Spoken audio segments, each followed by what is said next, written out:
నేర్చుకున్న తర్వాత కూడా ఇప్పుడు ఏమంటున్నాం, పెద్ద కష్టంగా ఉన్నది. పొద్దున్న లేచినప్పటి నుంచి కొద్ది చాకరీ చేస్తున్నాం. నిజంగా కొద్ది చాకరీ చేస్తే ఎలా ఉంటాం? ఇలా అయితే ఉండం, ఇంకా బాగుంటాం. నిజంగా గొడ్డు చాకరీ చేస్తే ఇలా అయితే ఉండం, చక్కగా కాళ్ళు చేతులు చక్కగా పనిచేస్తాయి, యాక్టివ్గా ఉంటాం, నడుము చక్కగా లేచి ఉంటుంది. ఎప్పుడు కూడా తలనొప్పులు, శిరోభారాలు, నడుము నొప్పులు, మోకాళ్ళ నొప్పులు రావు. ఎప్పుడు కూడా ఆనందంగా ఉంటాం. అలా అంత కష్టపడ్డాక తినే 4 మెతులు ఏమవుతాయి? నిమిషంలో అరిగిపోతాయి. అరిగిపోయినప్పటికీ ఏమవుతుంది? శరీరంలో ప్రాణ, అపాన, వ్యాన, ఉదాన, సమాన, ధనంజయ, దేవదత్త, నాగ, కృతుర, కూర్మములు అనేటువంటి దశవాయువులు కూడా ఎటువంటి స్థాయిలో ఏమేమి ఎంత ఎంత ఉంటే జీవుడు ఆరోగ్యంగా వాత, పిత్త, కఫదోషాల నుంచి రక్షింపబడుతూ మొత్తం శరీరంలో ఉన్నటువంటి ఇన్ని వేల నాడుల ద్వారా, ఎముకల ద్వారా, రక్తనాళాల ద్వారా, దాంతోపాటు ఉండేటువంటి మాంసము, మజ్జ, దాని మధ్యలో ఉండేటువంటి ఏమంటాం రక్తము, రక్తం పైన ఉన్నటువంటి చర్మము, దీంతో పాటు ఉండేటువంటి మనస్సు, అవునా, వీటన్నిటి కూడా సమస్థాయిలో ఉంచుకుంటూ తనని తాను ఒక యోగిగా మార్చుకుంటాడు. ఆ యోగి స్థాయి నుంచి మనిషి స్థాయికి మనమే జారిపోయాం. సుఖాపేక్షకు వచ్చేసాం. కానీ ఆ సుఖాలన్నీ పొందడానికి ఏమైంది? చాలా కష్టపడాల్సి వచ్చింది. నిజంగా ఆ కష్టాన్ని ఈ సుఖాపేక్ష కోసం కాకుండా దేని నుంచి వెలువడ్డామో దాన్ని తెలుసుకోవడం కోసం కనుక తాపత్రయపడి ఉంటే, దానికోసం కష్టపడి ఉంటే మనుషులందరూ కూడా ఇప్పటికీ ఇంకా కృతయుగమే నడుస్తుంది. కలియుగం వచ్చింది కదా, ఇంకా కృతయుగమే నడుస్తుంది. ఆ కృతయుగాన్ని అనుభవించేటువంటి యోగ్యత జీవుడికి తగ్గుతూ వచ్చింది. ఎందుకంటే సుఖంలోకి మనిషి మనస్సు కూడా రెండు వెళ్ళిపోతున్నాయి, ప్రయాణం చేసుకోతున్నాయి. కనుక సుఖమని నువ్వు దేన్ని అనుకుంటున్నావు? అవన్నీ ఎలాంటి అశాశ్వతంగా. ఏ సుఖమైనా ఎంతసేపు నీకు సుఖాన్ని ఇస్తుంది? నిద్ర వాళ్ళకి చాలా ఇష్టం అండి. ఎన్ని గంటలు పడుకుంటావు? 8 గంటలు, 10 గంటలు, 12 గంటలు. తర్వాత నడుము నొప్పి వచ్చేస్తుంది, మెడకాయ నొప్పి వచ్చేస్తుంది, వీపు నొప్పి వచ్చేస్తుంది. ఎందుకు మరి నీ జీవితం అంతా సుఖం కావాలని పరితపించినటువంటి వాడు ఒకసారి ఏదైనా చిన్న బాధ వచ్చి హాస్పిటల్లో చేరామనుకోండి, ఎందుకు పడుకున్న 2 రోజుల కన్నా బెడ్ సోర్సెస్ వస్తున్నాయి? ఎందుకు? శరీరం ఆమోదించదు. అంతసేపు శరీరాన్ని ప్రాణాచారం పడేయడానికి ఎక్కడా కూడా శరీరంలో ఉండేటువంటి ధాతువులు ఏవి కూడా రెడీగా ఉండవు. అంతసేపు జీవుడు పడుకోలేడు. కానీ మనం నిజంగా చెప్పాలి అంటే ఆ నిజమే సుఖం అనుకుంటాం. కానీ ఆ సుఖం తాత్కాలికం. ఆ సుఖం వల్ల వచ్చేటువంటి సుఖము, అది అనుభవించడం వల్ల వచ్చేటువంటి సుఖం కేవలం నీకు తాత్కాలికమైనటువంటి మాట. అది నీలో జీవ చైతన్యాన్ని పునరుజ్జీవితం చేయడం కోసం మాత్రమే నిద్ర అనేటువంటి నీ యందు నిక్షేపం చేయబడింది. తామసిక శక్తిగా వస్తున్నది అమ్మ యొక్క స్వరూపంగా. అటువంటి నిద్రను సుఖం అనుకున్నంతసేపు పాడైపో. ఆ నిద్ర యోగం అనుకుంటే బాగు. ఆ నిద్ర ఎంతసేపు పడుకోవాలి, ఎలా పడుకోవాలి, ఎటువంటి ధ్యాసతో పడుకోవాలి, ఎటువంటి ధ్యానంతో పడుకోవాలి అనేటువంటి విధానంలో నిద్రని చూస్తే బాగుపడతావు. ఆ నిద్ర నీకు యోగం అవుతుంది. ఆ నిద్ర వల్ల నువ్వు తెలుసుకోవాల్సినటువంటి మార్గం, ప్రశాంతంగా పయనించడానికి కావాల్సినటువంటి శక్తిని, యుక్తిని కూడా నీకు అందిస్తుంది. అలాగే భోజనం ఇష్టం అంటే ఎంత తింటావు? ఒక పంచ నిండా వడ్డించుకుని తింటావు. 3 డబ్బాలు తిన్నావు, 4 డబ్బాలు తిన్నావు, 5వ డబ్బాకి వద్దు అనిపిస్తుంది అంటే అది నీకు సుఖాన్ని ఇచ్చేటువంటి కాదు. అది తాత్కాలికమైనటువంటి సుఖాలు ఇవన్నీ కూడా. మరి శాశ్వతమైన సుఖం ఏది? ఆ శాశ్వతమైన సుఖం వైపు మనిషి ఎలా ప్రయాణించాలి, ఎలా తెలియాలి? ఇవన్నీ కూడా అశాశ్వతాలని ఎదురుకున్న మనుషులు కనపడుతున్నారు కదండి, బంధాలు కనపడుతున్నాయి కదండి, ఈ జీవితంలో ఉండేటువంటి ఆనందాన్ని అనుభవించేటువంటి వ్యవస్థ కనపడుతుంది కదా. ఇవన్నీ అశాశ్వతాన్ని ఎలా అనుకోమంటారు? కనుగొంది కనపడుతుంటాయి. ఇప్పుడు నేను చెబుతున్నాను, మీరు వింటున్నారు. ఈ చెప్పబడుతున్నటువంటి దృశ్యము, వినబడుతున్నటువంటి దృశ్యము, వింటున్నారు అనేటువంటి సందర్భము, ఇదంతా కూడా మిథ్యయే. మరి జరుగుతున్నటువంటిది ఏమిటి? జరగవలసినటువంటి పురాణ శ్రవణం, మననము మాత్రమే జరుగుతున్నది ఆకాశతత్వాన్ని ఆధారంగా చేసుకుని. కనుక ఆకాశతత్వంగా ఉండి పంచభూతాత్మకమైనటువంటి ఆ దేవి యొక్క ప్రసరణాశక్తి ఏదైతే ఉందో దాని ద్వారా ఈ జగత్తులో ఉన్నటువంటి అమ్మ ప్రేరితమైనటువంటి ప్రకృతి తత్వం అంతా కూడా అమ్మ చెబుతున్నటువంటి పురాణ శ్రవణాన్ని చేస్తున్నది కాదు. అమ్మ వినేటువంటి శక్తి ఇవ్వందే శ్రవణం చేయడానికి కూడా అంత శక్తి మనకి లేనటువంటి వాడు. కనుక ఇదంతా దేని వల్ల జరుగుతుంది? అమ్మ మనకు ఆ వినికిడి శక్తిని ఇస్తే అవుతుంది. ఆ విన్నదాన్ని గ్రహించగలిగే శక్తి మనలో ఉంటే అవుతూ ఉంటుంది. ఆ గ్రహించిన దాన్ని మననం చేయగలిగేటువంటి శక్తి ఉంటే మనకి ఇదంతా కూడా సాధ్యమవుతూ ఉంటుంది. కూర్చున్న తర్వాత 1 గంట తర్వాత నడుము నొప్పి వస్తే ఎంతసేపు కూర్చుంటాం? ఎట్టి పరిస్థితుల్లో లేవాల్సి వస్తుంది కదా. ఆ కూర్చున్న తర్వాత గబుక్కున తెలియకుండా ఉన్నటువంటి నీరసంతోనో బాధతోనో కళ్ళు పురుగు పట్టింది, అది మన చేతుల్లో ఉందా? యాదేవి సర్వభూతేషు మాయారూపేణ సంస్థ. నువ్వు వినేటువంటి ఉంటే వినిపిస్తుంది, నువ్వు వినే యోగ్యత నీకు ఇంకా లేదు అనిపిస్తే కళ్ళుని కునుకు వైపు తీసుకెళ్తుంది. మనస్సుని వేరే వైపు తీసుకెళ్తుంది. శరీరం ఇక్కడ ప్రజెంట్ గా ఉంటుంది, కానీ మనిషి తత్వం మాత్రం ఎక్కడికో వెళ్ళిపోయి విహరించిపోతుంది.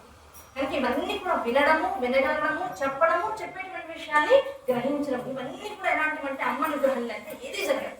కనుక ఈ అమ్మ అనుగ్రహం లేనిది ఏది జరగదనేటువంటి విషయాన్ని తెలుసుకోవడమే సర్వ చైతన్య స్వరూపం.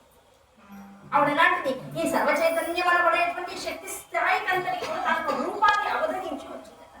ఈ రూపాలన్నీ ఇప్పుడు జగత్తులో ఉన్నటువంటి రూపాలన్నీ ఎవరికి అంటే అమ్మ చైతన్య స్వరూపాలే. ఆ చైతన్య స్వరూపాన్ని మరి గ్రహించడం ఎలా? ఇది వీళ్ళ పేరు ఫలానా అని తెలుస్తుంది, వాళ్ళ పేరు ఫలానా అని తెలుస్తుంది, వీళ్ళు ఫలానా చోట ఉంటారని తెలుస్తుంది, వీళ్ళ గుణాలు ఎలాంటివి తెలుస్తుంది, వాళ్ళ యొక్క రూపురేఖలు అలా ఉంటాయని అర్థమవుతున్నది. మనుషులు రకరకాల రూపాలతోనూ, రంగులతోనూ, గుణాలతోనూ, నామాలతోనూ కనపడుతూ ఉంటారు. ఈ కనపడుతున్న వాళ్ళందరినీ ఏకస్వరూపిణి అయినటువంటి ఆ భగవతిగా నేను ఎలా గ్రహించాలి? అంత శక్తి నాకు ఎక్కడి నుంచి వస్తుంది? ఈ జగత్తుకంతటికి ఆలవాలమై అమ్మ అని పిలువబడుతున్నటువంటి తల్లి అక్కడ మూల స్థానంలో, ఆ బ్రహ్మస్థానంలో కూర్చొని పూజలు అందుకుంటుంది. ఆ తల్లిని తదేక నిష్ఠతో చూస్తుండు, నిరంతరం ఆ తల్లి యొక్క ఒక నామాన్ని పట్టుకుని స్మరిస్తుండు. స్మరించగా స్మరించగా స్మరించగా నువ్వు ఏది స్మరిస్తున్నావో దానిగా మారుతావు. అందుకే గురువు ఏం చేస్తాడు? ఒక జపాన్ని, ఒక మంత్రాన్ని ఇస్తాడు. ఆ మంత్రాన్ని పట్టుకో అంటాడు. ఏమంటే ఏమొస్తుందండి మంత్రాన్ని చెప్పిస్తే? నేను లక్షలు చేశానండి. అది కూడా మళ్ళీ లెక్క చెప్తా, లక్షలు చేశానండి. చేసిన తర్వాత మళ్ళీ 5 ఏళ్ల నుంచి ఎక్కడ ఉపాసన ఆపట్లేదు నేను. ఇంకా ఇంత చేసి కూడా, లక్షలు చేసి కూడా నేను ఇంత చేశాను అనుకుంటున్నావు. నువ్వు ఇప్పుడు ఏం పట్టుకున్నావు?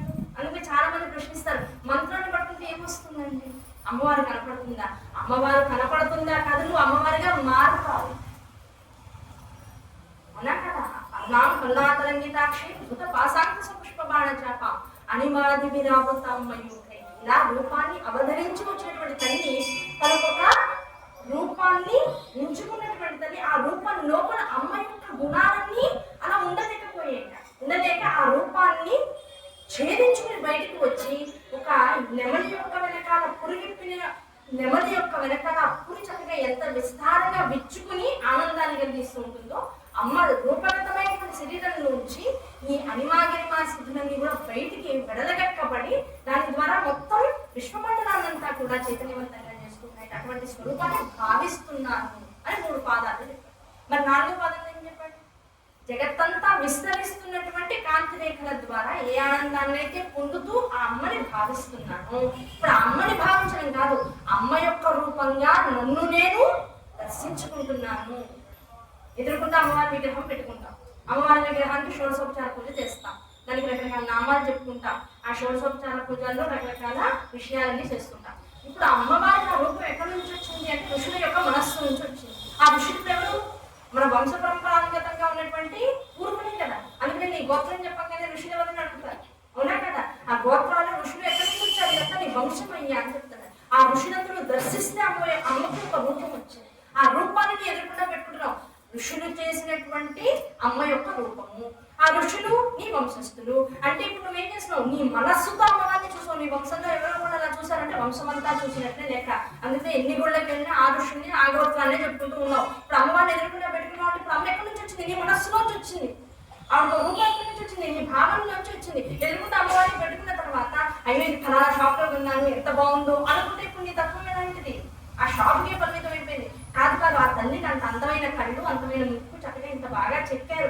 ఆ ఇంత బాగా చెక్కినటువంటి తల్లి ఎందులోంచి వచ్చింది? అహం నాలోంచి వచ్చింది. ఎలా వచ్చింది? భావనే. నేను భావిస్తే ఎలాంటి భావనది? నేను ఇప్పుడున్నటువంటి రాజసిక తామసిక గుణాలతో ఆలోచించినటువంటి ప్రేరణ కాదు. నా వంశంలో ఉన్నటువంటి నా పూర్వీకులు ఎంతో అమ్మని గురించినటువంటి తపస్సు చేసి ఆ తపస్సు ద్వారా అమ్మ యొక్క రూపాన్ని ప్రతిష్ఠితం చేసుకున్నారు. ఆ ప్రతిష్ఠితం చేసినటువంటి ఆ వంశ పరంపరానుగతంగా ఉన్నటువంటి ఆ దేవీ సాధనని వదలకుండా పట్టుకున్నారు. ఇప్పుడు నా యొక్క కర్తవ్యం ఏమిటి? ఈ ఎదురుకుండా ఉన్నటువంటి అమ్మ నాలోంచి వచ్చింది, ఎదురుకుండా కూర్చుంది.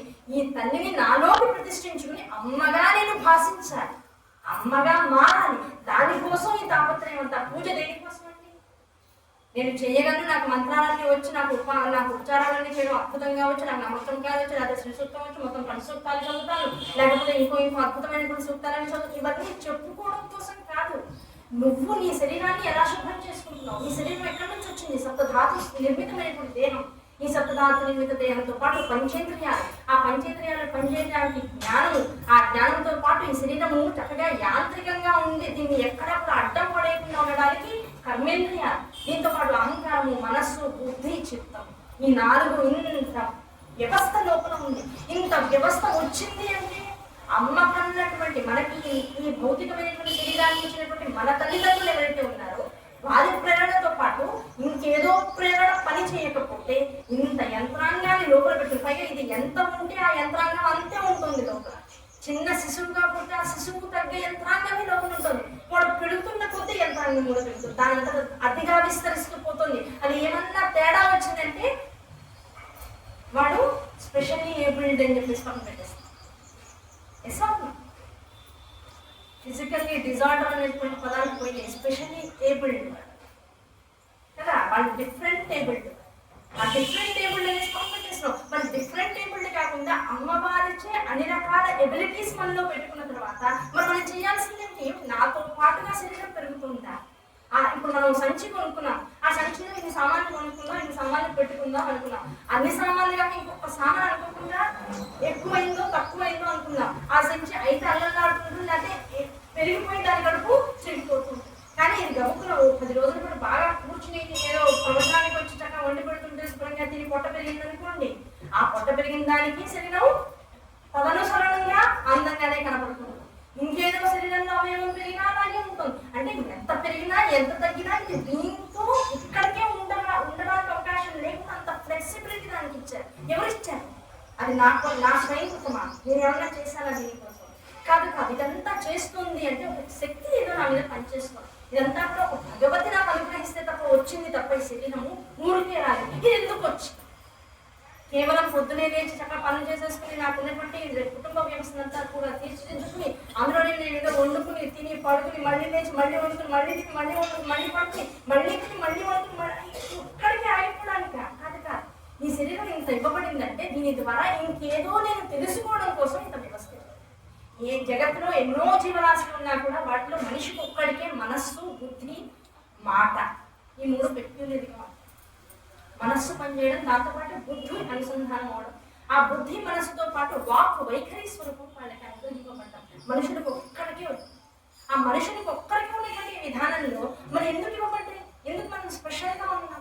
మిగతా జీవరాశులు అన్నింటికన్నా స్పెషాలిటీ ఏబుల్డ్ కదా, ఇప్పుడు స్పెషల్లీ ఏబుల్డ్ కదా. మరి స్పెషల్లీ ఏబుల్డ్ దాంతో మనం ఏం తెలుసుకోవాలి, ఏం ఎబిలిటీస్ పెంచుకోవాలి అంటే మనకి కనపడకుండా నువ్వు రూపంతో జగత్తులోకి వచ్చావు, దేని నుంచో విడిపడిపోయి ఆ దేని నుంచి విడిపడ్డావో ఆ విడిపడినటువంటి అసలు పదార్థాన్ని తెలుసుకునే ప్రయత్నం చేయి. దానికోసం ఈ జన్మయ్యా ఈ అనుక్షణము నీ 24 గంటల కాలాన్ని ఒక రోజులో ఇచ్చినందుకు కానీ నువ్వు చేయాల్సింది ఏంటంటే ఆ 24 గంటల కాలంలో ప్రతి నిమిషాన్ని ప్రతి సెకండ్ని కూడా ఆధారం చేసి నేనెవరిని అనేటువంటి ప్రశ్న వేసుకుంటూ, నేను ఎక్కడి నుంచి వచ్చాననేటువంటి ప్రశ్న వేసుకుంటూ కనుక ఉన్నట్టయితే అది సారభూతమైనటువంటి సాధనకు, సారభూతమైనటువంటి సమాధానానికి రెండింటికి ఆలవాలంగా నిలుస్తుంది. అంటే అటువంటి సారభూతమైనటువంటి సాధన చేసేటువంటి ప్రయత్నం చేయాలి. ఆ ప్రయత్నం ఎలా కావాలి? ఏమన్నా తేలిక కాదని వింటుంటేనే అర్థమవుతుందండి. తేలిక కాదు అనుకోవడం కాదు. ఇన్ని కష్టాలు పడి ఇన్ని సుఖాలు తెచ్చుకున్నావు. ఇన్ని సుఖాల్లో ఏది దూరమైనా మళ్ళీ కష్టం అనుకుంటున్నావు. ఇలా కష్టము సుఖము అని ఒక ఆకు మీద నుంచి ఇంకో ఆకు మీద నుంచి ఇంకొక ఆకు మీద నుంచి ఇంకో ఆకు మీద నుంచి పరిగెత్తి పారుతూ ఉన్నటువంటి పురుగులా ఉండిపోకయ్యా. ఆ పురుగులో చిన్న హుక్కుని కట్టుకుని అందులో సీతాకోక చిలుకలా ఎదురు ఆ హుక్కులా నీ చుట్టూతా నువ్వు కట్టుకోవడమే ఒక ధ్యానము, యోగము, సమాధి పడేసరికి విశేష వైశిష్ట్యం. కనుక వాటి ద్వారా అమ్మని పట్టుకో. ఏమన్నా కూడా కష్టం అనిపిస్తుంది. కూర్చోవాలా, కూర్చున్న తర్వాత మనస్సు నిలవాలా, మనస్సు నిలవడం తర్వాత నడుము నిలవాలా, నడుము నిలిచాక కాళ్ళు నొప్పులు పెట్టకుండా ఉండాలా, పింపులు లేకుండా ఉండాలా, ఈ నొప్పులు ఎవరు నిలవకుండా ఉండాలా, ఆపేసిన తర్వాత మనస్సు రమించిపోతే మళ్ళీ మనస్సు నిలవడానికి మళ్ళీ సమయం పడుతుందా, ఈ లోపల మధ్యాహ్నం 12 అవుతుందా, లోపల ఎసిడిటీ వస్తుందా, టాబ్లెట్ వేయాలా, ఇవన్నీ కూర్చుంటే అంత తేలిగ్గా అనిపించట్లేదని నీకేమన్నా తేలిక మార్గం ఉందా? నేను ఈ సాధనంతా చేయగలగాలి కానీ తేలిగ్గా ఉంటాను. ఆ తేలికలో సమయమంతా ఆనందదాయకంగా మారిపోతూ ఉంటారు. అంటే వ్యాసులు వారు ఏం చేశారు? వచ్చేది కలికాలమయ్యా. కృతయుగము, త్రేతాయుగము, ద్వాపరయుగాల్లో రకరకాల హోమాలు, యాగాలు, క్రతువులు చేయమంటే జీవులందరూ చేస్తున్నారు. ఆయా యుగ ధర్మాన్ని అనుసరించి ఉంటారు. ఆ యుగ ధర్మము దాటుతున్న కొద్దీ కొంత భౌతికాపేక్ష, లౌకికాపేక్ష, ధనాపేక్ష అనేటువంటి జీవుల్లో అహంకార, మమకార, వ్యామోహ రూపాల్లో వచ్చేసి చేరుతున్నాయి. అక్కడి నుంచి అధర్మం పెచ్చుమీరుతూ వస్తుంది. యుగంలో 4 పాదాల్లో ఉన్నటువంటి ధర్మము త్రేతాయుగంలోకి వచ్చేటప్పుడు ఏమైంది? 3 పాదాల్లో. ఆ 3 పాదాలలో ఉన్నటువంటి త్రేతాయుగ లక్షణాలన్నీ ద్వాపర యుగానికి వచ్చేటప్పటికి 2 పాదాలు. మరి కలియుగం వచ్చేటప్పటికి అలా అనుకోవడానికి భయంగా లేదు. భయం వేస్తున్నటువంటి దాన్ని కూడా ఎంత ధైర్యంగా మాకు నాలెడ్జ్ తెలుసు అని ఒక పాదం మీద ధర్మం ఉందండి అనుకుంటూనే మేమెంత ధర్మాత్ములు అనుకుంటాం. ఆ నేనెంత ధర్మాత్మురాలను అనుకోవడం దగ్గరే అసలు ఇష్టం అనుకుంటాం, అసలు అధర్మం అంటాం. కనుక ధర్మం ఎక్కడ ఉంది, ఆ ధర్మాన్ని ఎలా పట్టుకోవాలి అంటే వేదవ్యాసులు వారు చెప్పారు, ఇంత చేయలేదయ్యా కలియుగ వాసు. అంటే ఈ కలియుగం వచ్చే ముందు ద్వాపర యుగంలో 28వ ద్వాపర యుగంలో వ్యాస భగవానుడు జన్మించారు. ఈ యుగానికి సంబంధించినటువంటి వ్యాసుల వారు ఎన్ని యుగాలు ఉన్నాయంటే ఇప్పటికీ ఎన్నో యుగాలు గడిచిపోయి. అందులో ఇప్పుడు ఉన్నటువంటి ద్వాపర యుగంలో మనకి గతించిపోయినటువంటి ద్వాపర యుగంలో వ్యాసుల వారు వచ్చారు. వాళ్ళు ఏం చేశారు, అయ్యా రాబోయేది కలియుగం, ఆ కలియుగంలో జీవులందరూ కూడా ఉద్ధరింపబడాలి. ఉద్ధరింపబడాలి అంటే ఉద్ధరించేందుకు ఒక సులువైన మార్గం ఉండాలి. అమ్మని పట్టుకుంటే తప్ప సులువైన మార్గం, ఉద్ధరింపబడేందుకు కావాల్సినటువంటి మార్గం లేదు. ఆ మార్గంలో ఉన్నటువంటి విశేషాలన్నీ కూడా చాలా ఇబ్బందికరంగా ఉంటాయి, చాలా మనిషిని కూర్చోబెట్టాయి, మదన చేస్తాయి, మదింపజేస్తాయి. కనుక అంత తేలిగ్గా మదింపబడుతూ కూడా పట్టుకోవాల్సిన దాన్ని పట్టుకునేటువంటి స్థితి ప్రజ్ఞత ఈ కలియుగంలో ఎవరికి ఉండడానికి అవకాశం లేదు. కొద్ది మందికి ఉండొచ్చు కాక, మరి మిగతా అందరూ ఉద్ధరింపబడాలి కదా. అందుకు నేను ఏం చేశాను, మొత్తం 18 పురాణాలు. ఆ 18 పురాణాలను కూడా విశేషంగా భాగవత పురాణాన్ని ఇచ్చారు. ఆ భాగవత పురాణం ఎలాంటిది అంటే 2 రకాల పురాణాలు రాశారు. ఒకటి శ్రీకృష్ణ చరిత్రను ఇచ్చేటువంటి శ్రీకృష్ణ భాగవతం, రెండవది ఈ జగత్తుకంతా ఆధారభూతమైనటువంటి శక్తి చైతన్య స్వరూపుని యొక్క చరిత్రం, అదే శ్రీమద్దేవి భాగవతం. ఈ 2 పురాణాల సమాహారాన్ని ఏకకాలంలో అంటే ఒక జన్మలో వినగలిగినట్లయితే సంపూర్ణ భాగవత శ్రవణ ఫలాన్ని పొందుతాడు జీవుడు అనేటువంటి విశేషాన్ని కూడా దేవీ భాగవతంలో ఆయన నిక్షిప్తం చేస్తారు.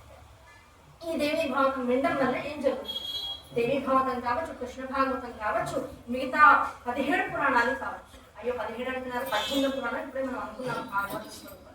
కనుక మిగతా 17 పురాణాలు మొత్తం 18 పురాణాలని వినడం ద్వారా ఏం జరుగుతుంది, ఏ జీవుడైతే దేన్ని సాధించడానికైతే కష్టపడడానికి ఇష్టపడకుండా ఉన్నాడో ఆ జీవులందరూ కూడా పురాణ శ్రవణం చేయడం వల్ల దాన్ని ఎలా చేయాలి, శ్రద్ధగా చేయడం వల్ల, నిధిధ్యాస చేయడం వల్ల, వినేటువంటి దాన్ని కేవలం విని ఆనందించడం కాకుండా విని తరిస్తున్నాము అనేటువంటి భావంతో ఆ తరించడానికి కావలసినటువంటి మూల శరీరం ఏదైతే ఈ భౌతికమైనటువంటి శరీరం ఉందో ఆ శరీరాన్ని కనీసం వింటున్నంత కాలమైనా సరే ఒక నిర్ధారితమైనటువంటి క్రమశిక్షణతో కనుక ఉంచి కూర్చోబెట్టినట్లయితే ఆ శరీరాన్ని ఆ వినేటువంటి వాడి యొక్క జన్మము మోక్షానికి కావాల్సినటువంటి అర్హతని పొందడానికి కావాల్సినటువంటి క్రూరైందో అసలు ఉంచున్నట్టుగా భాషిస్తుంది. అన్ని ప్రాణాలు విన్న తర్వాత శ్రీమద్దేవి భాగవతాన్ని వింటే ఏం జరుగుతుంది, నువ్వు ఏం చెయ్యాలని శాస్త్రం చెబుతుందో, ఏం చేస్తే తరిస్తావని శాస్త్రం చెబుతుందో, ఎటువంటి యజ్ఞయాగాదుల ద్వారా మనిషి చేసినటువంటి పూర్వజన్మ కర్మలన్నీ కూడా తొలగిపోతాయని శాస్త్రం చెబుతుందో, ఎటువంటి దానాలు చేసి నువ్వు ఉద్ధరింపబడుతూ ఉంటావో, ఎటువంటి రుణాల వల్ల నువ్వు శాపగ్రస్తులుగా మారిపోతూ ఉంటావో, అవన్నీ ఎలా తెలుస్తుంది మనకి, ఎంతవరకు చేయడం ఎలా తెలుస్తుంది మనకి, నీ చేసేటువంటి విధానాలు ఏమి చేసినా చేయకపోయినా, ఎటువంటి తీర్థములలో స్నానాలు ఎలా చేయాలని తెలిసినా ఊరికే మునిగొచ్చినా, ఆ మునగడమా మునగపోవడమా వెళ్ళకపోవడమా అనేటువంటి విషయాలన్నింటినీ పక్కన పెట్టి అసలు ఇవన్నీ కాదండి, సర్వతీర్థాలలో ససంకల్పంగా చేసినటువంటి స్నానముతో, సర్వక్షేత్రాలలో చేసినటువంటి దానాలతో, దాంతో పాటుగా తల్లిదండ్రులకి సమర్పించేటువంటి ససంకల్పపూర్వకంగా విడిచేటువంటి తర్పణాలతో, పిండ ప్రదానాలతో సమమైనటువంటి స్థానం ఏదైనా ఇవ్వగలదు జగత్తులో అంటే శ్రీమద్దేవి భాగవతం. ఆ శ్రీమద్దేవి భాగవతం మరి ఏముంటాయండి, 18,000 శ్లోకాలు ఉన్నాయండి. అంటే అంత తేలిక అండి చదవడం, 18,000 శ్లోకాలు చదవాలంటే ఎన్ని రోజులు కూర్చోవాలి, రోజుకు శ్లోకం చదివితే 18,000 రోజులు బతుకుతామా, అవకాశం ఉందా? బాండ్ పేపర్ మీద రాసుకున్నారమ్మా, ఈ పురాణం అయ్యేదాకా నేను బతికే ఉంటాను రాసుకున్నామా, బతికే ఉంటామని దేవి భాగవతం చెప్పు. నువ్వు అసలు అంటే సంకల్పం చేయవయ్యా, నువ్వు సంకల్పం చేసే అడుగు ముందుకు వేసి ఒక శ్లోకంతో సర్వ అనబడేటువంటి నామానికి ప్రతిపదార్థమే అమ్మ.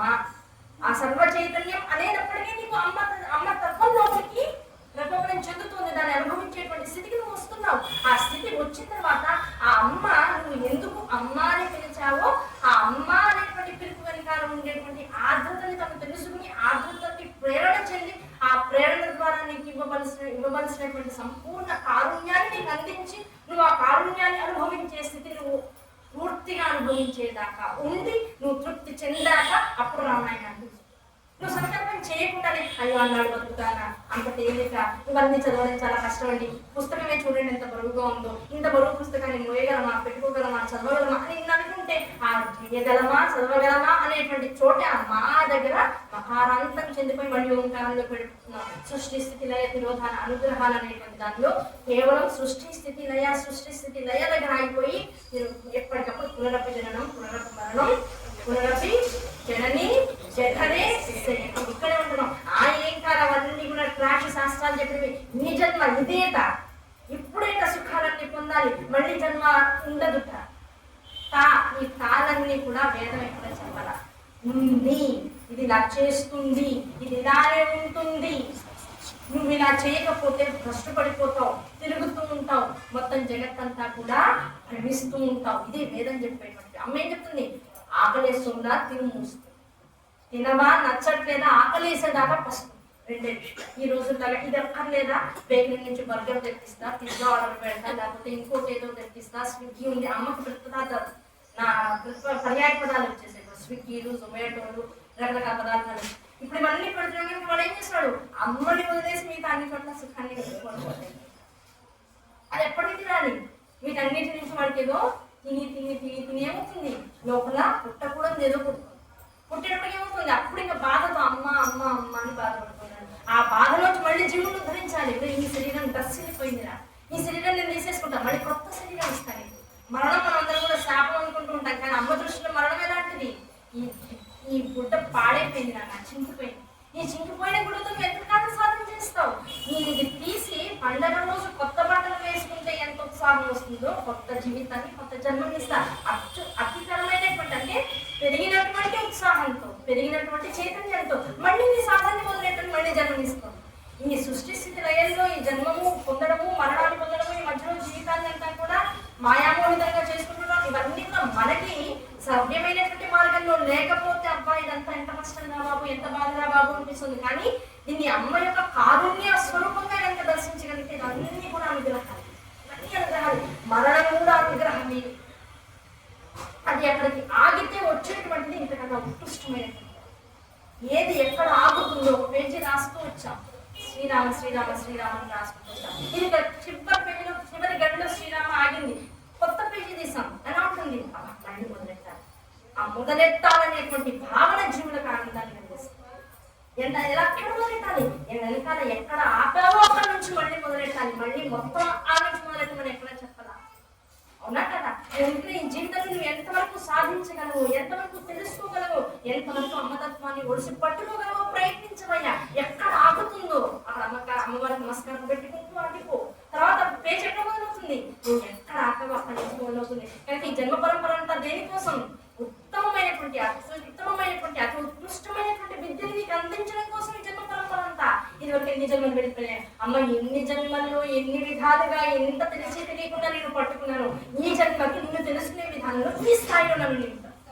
ఈ జన్మ పడిపోతుంది. ఇప్పుడు త్వరగా ఈ జన్మ పడిపోయినప్పుడు ఎంత వీలైతే అంత పట్టుకోగలిగితే, ఎంత వీలైతే అంత తెలుసుకోగలిగితే, ఎంత ఎక్కువ సాధన నేను చేయగలిగితే వచ్చే జన్మ ఇప్పుడు ఏమవుతుంది? ఆ సాధన నేను ఎంత సాధన చేశానో, ఎక్కడ ఆపానో ఆ సాధన ఆగిన చోట నుంచి మళ్ళీ మొదలు. అంటే అప్పుడు ఇంకాస్త దగ్గర చేరుతాను. ఇప్పుడు ఈ కాస్తలో ఉన్నా, ఇప్పుడు ఈ కాస్త దగ్గర చేరుతా. తిరుపతి మెట్లు ఎక్కుతూ ఉంటాం. అలిపేరు నుంచి 3550 ఓ 100 మెట్లు దాకా ఉత్సాహంగా ఎక్కుతాం. తర్వాత నుంచి చెమటలు కారుతాయి. పర్వాలేదు గట్టిగా 500 వచ్చేటప్పటికి అబ్బా ఒక గంట కూర్చున్నాం బాబాయ్, మళ్ళీ రావాలనిపిస్తుంది.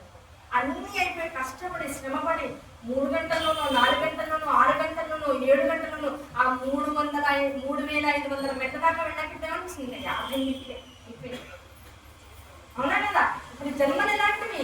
నువ్వు మెట్లెక్కి అలసిపోయిన ప్రతిసారి కూడా కూర్చుని మళ్ళీ ఒకటి అమ్మవారు ఇచ్చిన తర్వాత ఆ శక్తితో మళ్ళీ మొదలెట్టుకున్నావు చూసావా? ఆ మళ్ళీ మొదలెట్టి ఏ క్షణానికైతే 3550 మెట్టు దగ్గర మళ్ళీ సాష్టాంగం పడతావో ఆ సాష్టాంగం పడే స్థితి నీకు ఇవ్వడం కోసం అమ్మ ఇన్ని మెట్లు ఎక్కిస్తుంది. ఈ మెట్లు నీకు బాధాకరమా? కాదు. అమ్మకి దగ్గర చేరడానికి కావాల్సినటువంటి విషయం సాధన మార్గం ఇదంతా కూడా. దీని గురించి భయపడితే లాభం.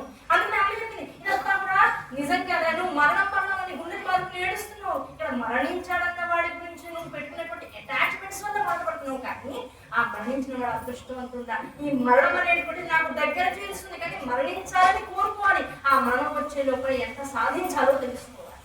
ఈ రెండు తెలుసుకున్నప్పుడు మరణం ఎలాంటిది?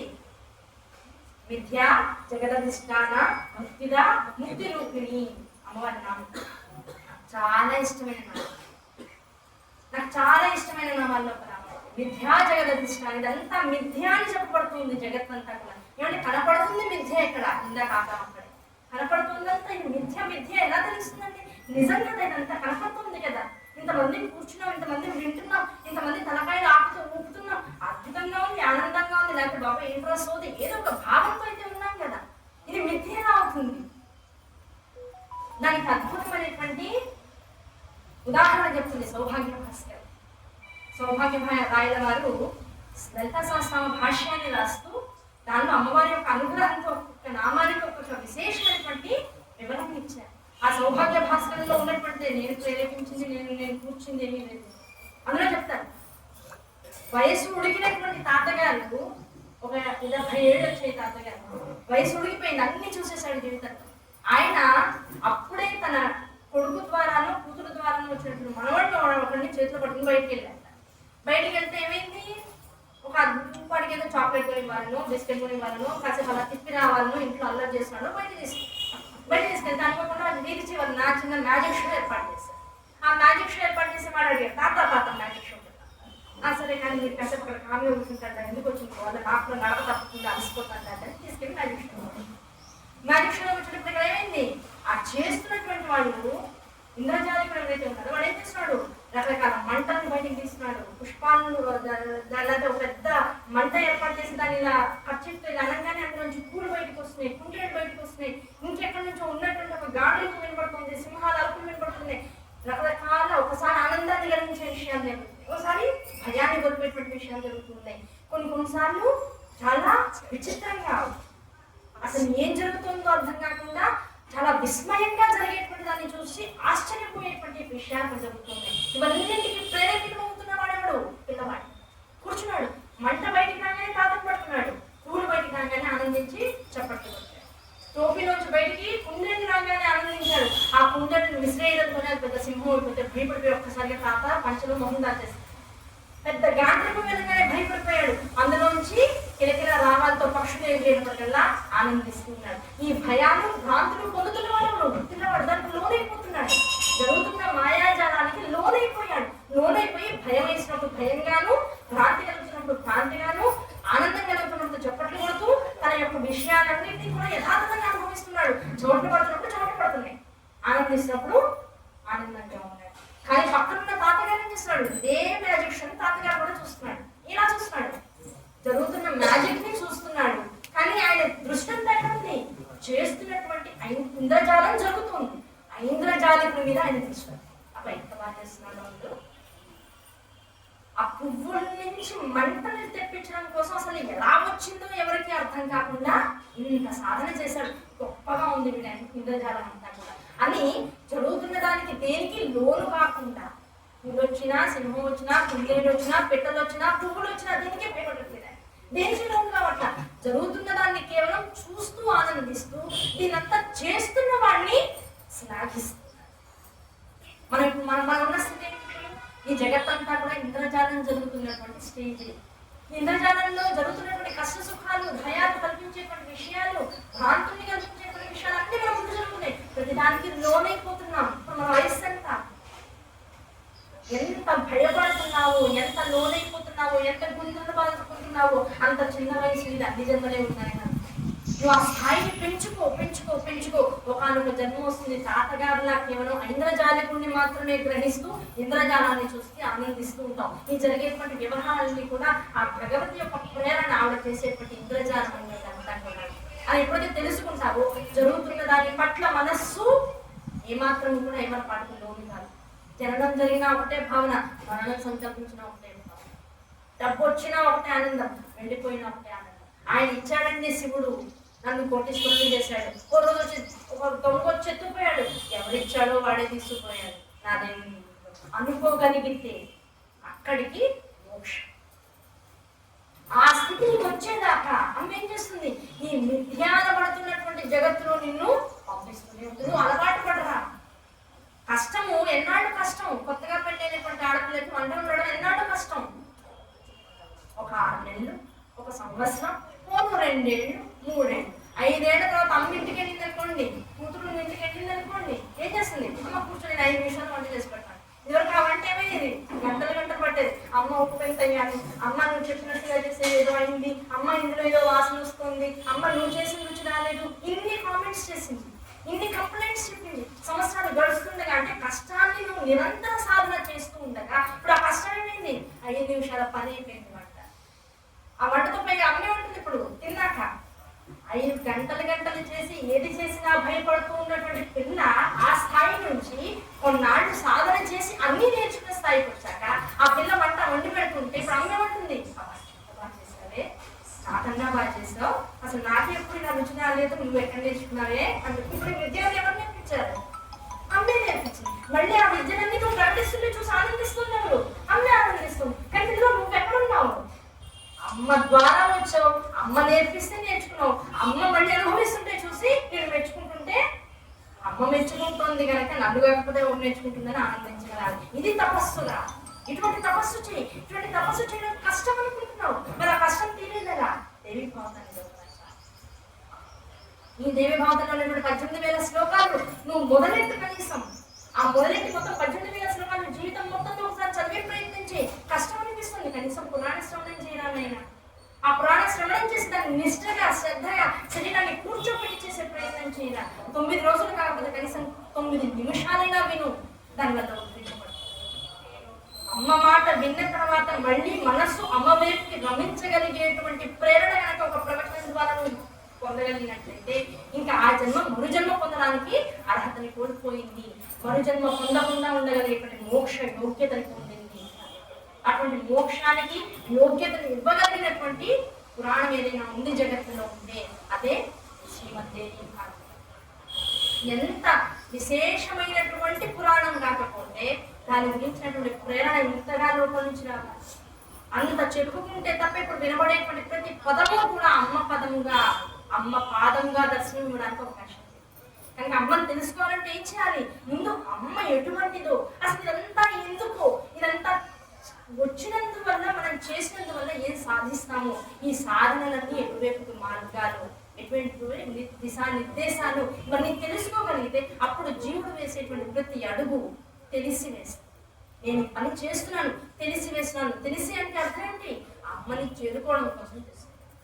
అమ్మని చేరుకోవడమే నా జీవిత గమ్యం, నా జీవితం యొక్క అసలైనటువంటి సాధన. ఈ సాధనని వదిలేయడం ఇంకే జన్మకు నేను వదులుకోలేనటువంటి సంకల్పం అని ఎవరైతే దృఢ నిశ్చయానికి వస్తారో అటువంటి వారికి దేవీ భావతం అత్యుత్తమమైనటువంటి సాధనం. ఇది శాస్త్రం చెప్పినట్టు. కనుక అమ్మ సర్వచైతన్య స్వరూపం అంటే చెప్తున్నాం. చైతన్యము అంటే అర్థం ఏమిటి? సర్వజీవుల్లో ఉన్నటువంటి చేతనాత్మక శక్తి. ఆ చేతనాత్మకమైనటువంటి శక్తి అంటే చేతన అవ్వట్లేదండి అంటాను. ఒక వయసు వచ్చిన తర్వాత ఇప్పుడు ఏమంటున్నారు? గట్టిగా 50 ఏళ్ళు 60 ఏళ్ళ నుంచి మాట్లాడట్లేదమ్మా నేను. ఎందుకంటే ఆ జనరేషన్ లో పడిన కష్టాలు వేరు, ఆ మనుషులు వేరు, వాళ్ళ కష్టాలు వేరు. గట్టిగా ఇప్పుడు 40 ఏళ్ళలోకి వచ్చేది చేతనం పట్టలేదు, సుఖాలు పెరిగిపోయి చేతనం. ఆ చేతనం పట్టలేదు అనడానికి ఏ చైతన్య శక్తి అయితే లోపల ఉండట్లేదు, ఆ చైతన్య శక్తి లేకపోతే మనం ఉన్నామండి రెగ్యులేట్. చైతన్యం ఉంటుందా మనం అనుకుంటే, పోతుందా మనం అనుకుంటే, లేదా కాస్త పనిచేస్తుందా డిశ్చార్జ్ అయిపోతుందా? కాదు కాదు. ఈ సప్తధాతు నిర్మిత దేహానికి కావాల్సినటువంటి చైతన్యం భౌతికంగా వేరే ఒక ఆహార పదార్థాన్ని చూసుకుని అది తింటే నాకు ఓపిక వచ్చింది, అది తినకపోతే వాడు ఉపవాసం ఉంటే బాబాయ్ ఓపిక లేదండి, బాబా అసలే ఉపవాసం అని 10 సార్లు అనుకుంటా. తిన్న రోజు అబ్బాయి వాళ్ళు తిన్నానని 10 సార్లు అనుకుంటావా? మరి అది అమ్మే ఇచ్చింది, ఇది అమ్మే ఇచ్చిందిగా. అయ్యో ఉపవాసం అనేటువంటి దాన్ని నువ్వేం చేస్తున్నావు? నువ్వు కావాలని చేస్తున్నావు. నీకు లౌకికమైనటువంటి కోరికలు తీరడానికి కోసం ఉపవాసం. ఉపవాసం కూడా ఒక అద్భుతమైనటువంటి మార్మికమైనటువంటి విషయం అయిపోయింది, తంత్రం అయిపోయింది ఉపవాసం కూడా. కానీ ఉపవాసం తెలియచాలి, నీ శరీరం సిస్టమ్ బాగుండడం కోసం చేయాలి. ఆ సిస్టమ్ బాగుండడం కోసం మర్చిపోయారు. ఫలానా రోజు ఉపవాసం ఉంటే వారంలో అసలు అన్ని కోరికలు తీరిపోతాయి అనేటువంటి ఒక కొత్త పొరవడి వచ్చేసి కోరికలు తీర్చుకోవడం కోసం కూడా ఉపవాసం. అంటే తిండి లేకుండా ఉండగలిగేటువంటి స్థితి ఉంటున్నా. తిండి లేకుండా ఉండడం అంటే అర్థం ఏమిటి? ఇలా కోరికల కోసం తిండి లేకుండా తిండి మానేయడంలో అంతరార్థం ఏమిటో తెలుసా? ఏ జన్మలోనో ఎవరికో వడ్డించినటువంటి కష్టాన్ని నువ్వు లాక్కున్నావు, కంచాన్ని లాగేసుకున్నావు. ఆ కష్టం అనుభవించాలి. కనుక ఈ జన్మలో ఏం చెప్పావు? దేవుడి పేరు చెప్పుకుని, ఉపవాసాల పేరు చెప్పుకుని నీ కోరికలు తీర్చుకునేటువంటి ప్రయత్నంలో ఉన్నావు. ఆ కోరికలని తీరుతాయో లేదో ఉపవాసం వల్ల తెలియదు. కానీ ఎంతకాలం నువ్వు మరి కంచెను లాగేసినందుకు అనుభవించాల్సినటువంటి అన్నరహిత క్షణాలు ఉండాలో అన్ని క్షణాలు నీకు అమ్మవారిని చేస్తుంది. అది గ్రహించాలి. ఉపవాసం ఎప్పుడు చేయాలి? 15 రోజులకు ఒకసారి చేయాలి. శాస్త్రం ఏం చెప్తుంది? ఏకాదశి, ప్రతి ఏకాదశి రోజు ఉంది. ఆ ఏకాదశి నెలకు ఎన్నిసార్లు వస్తాయి? 2 సార్లు వస్తాయి. ఆ 2 ఏకాదశులు చేయండి, శరీరం ఎప్పుడు ఆరోగ్యవంతంగా ఉంటుంది. ఏకాదశి వస్తే మాత్రం ఏమన్నా తినాలనిపిస్తుంది. శనివారాలు లేకపోతే శుక్రవారాలు లేకపోతే ఎక్కువ వారాలు మాత్రం ఈ రోజు దేవుడి కోసం ఉపవాసం ఉంటాం. దానికి మాకు బాగా అలవాటు పడుతుంది. వేదం ఏది చెప్పిందో ఆ వేదము విధించినటువంటి విధానాన్ని యథాతథంగా పాటించినటువంటి వాడికి సర్వదా శ్రేయోదాయకం అవుతుంది ప్రకృతి. కనుక ఆ ప్రకృతి నియమాన్ని ఉల్లంఘించకుండా ఉండాలి జీవుడు.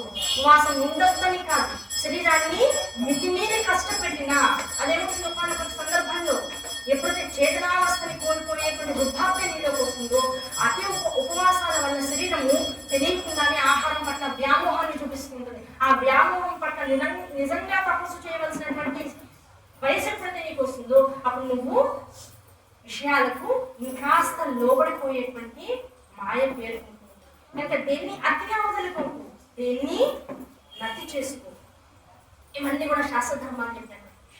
కనుక ఏ పురాణ శ్రవణాన్ని అయితే చేసినందువల్ల నీ యావత్ జీవితము కూడా నువ్వు అనుభవించేసినది, నువ్వు అనుభవించవలసినది, ఇప్పుడు అనుభవిస్తున్నటువంటిది భూత భవిష్యత్ వర్తమాన కాలాలు ఏవైతే ఉన్నాయో అవన్నీ కూడా అవి చేసినటువంటి కర్మదోషాల నుంచి విడివడి అమ్మ వైపుకి అడుగులు వేసేటువంటి క్రమంలోకి రావాలి అంటే శ్రద్ధగా, భక్తిగా ఎలా వినాలో అలా, మరే ఇతరమైనటువంటి ఆలోచనలు కూడా మనస్సులో లేకుండా పరిపూర్ణమైనటువంటి సంకల్పంతో, పరిపూర్ణమైనటువంటి నిష్ఠతో ఎవరైతే ఈ దేవీ భావతాన్ని తింటాడో, శ్రవణం చేస్తాడో అటువంటి వాడికి మరి జన్మ లేదు లేదు లేదు ఇది తథ్యమని చెప్తుంది. అది అసలైనటువంటి.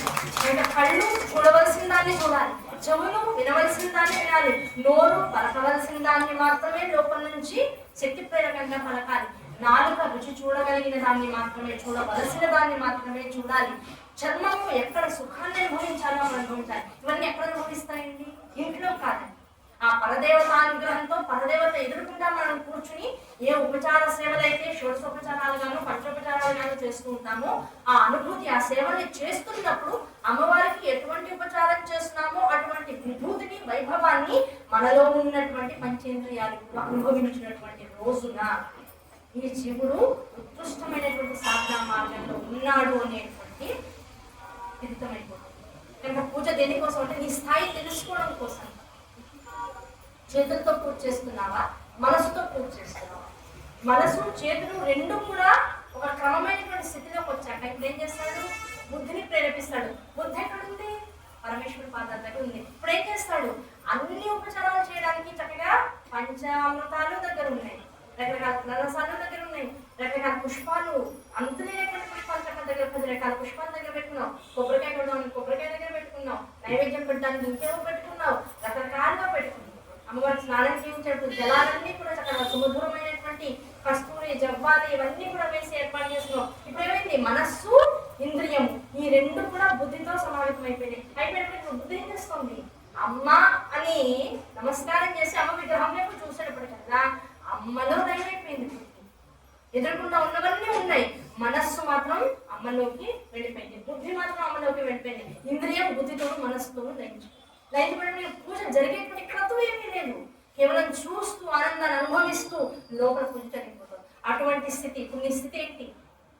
ఏ పూజ రానటువంటి పిల్లవాడు అక్షంతలు వేస్తాడు, పసుపు వేస్తాడు, కుంకుమ వేస్తాడు, దీపాలు వేస్తే వాళ్ళ అమ్మమ్మ, వాళ్ళ నాయనమ్మ, లేదా వాళ్ళ తాతగారు, వాళ్ళ అమ్మగారు ఎలా పూజలు చేస్తారో వీళ్ళు కూడా ఎగ్జాక్ట్ గా దాన్ని యాక్ట్ చేస్తూ ఉంటారు. ఒక వయసు వచ్చినటువంటి తల్లిదండ్రులు పూజలు చేస్తూ ఉంటారు.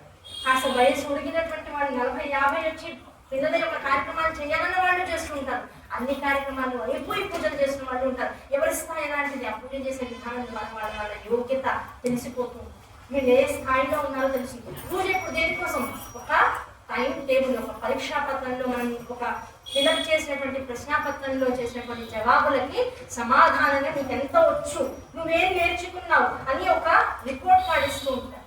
ఎప్పటికప్పుడు మన రిపోర్ట్ కార్డ్ని చెక్ చేసుకునే పూజ.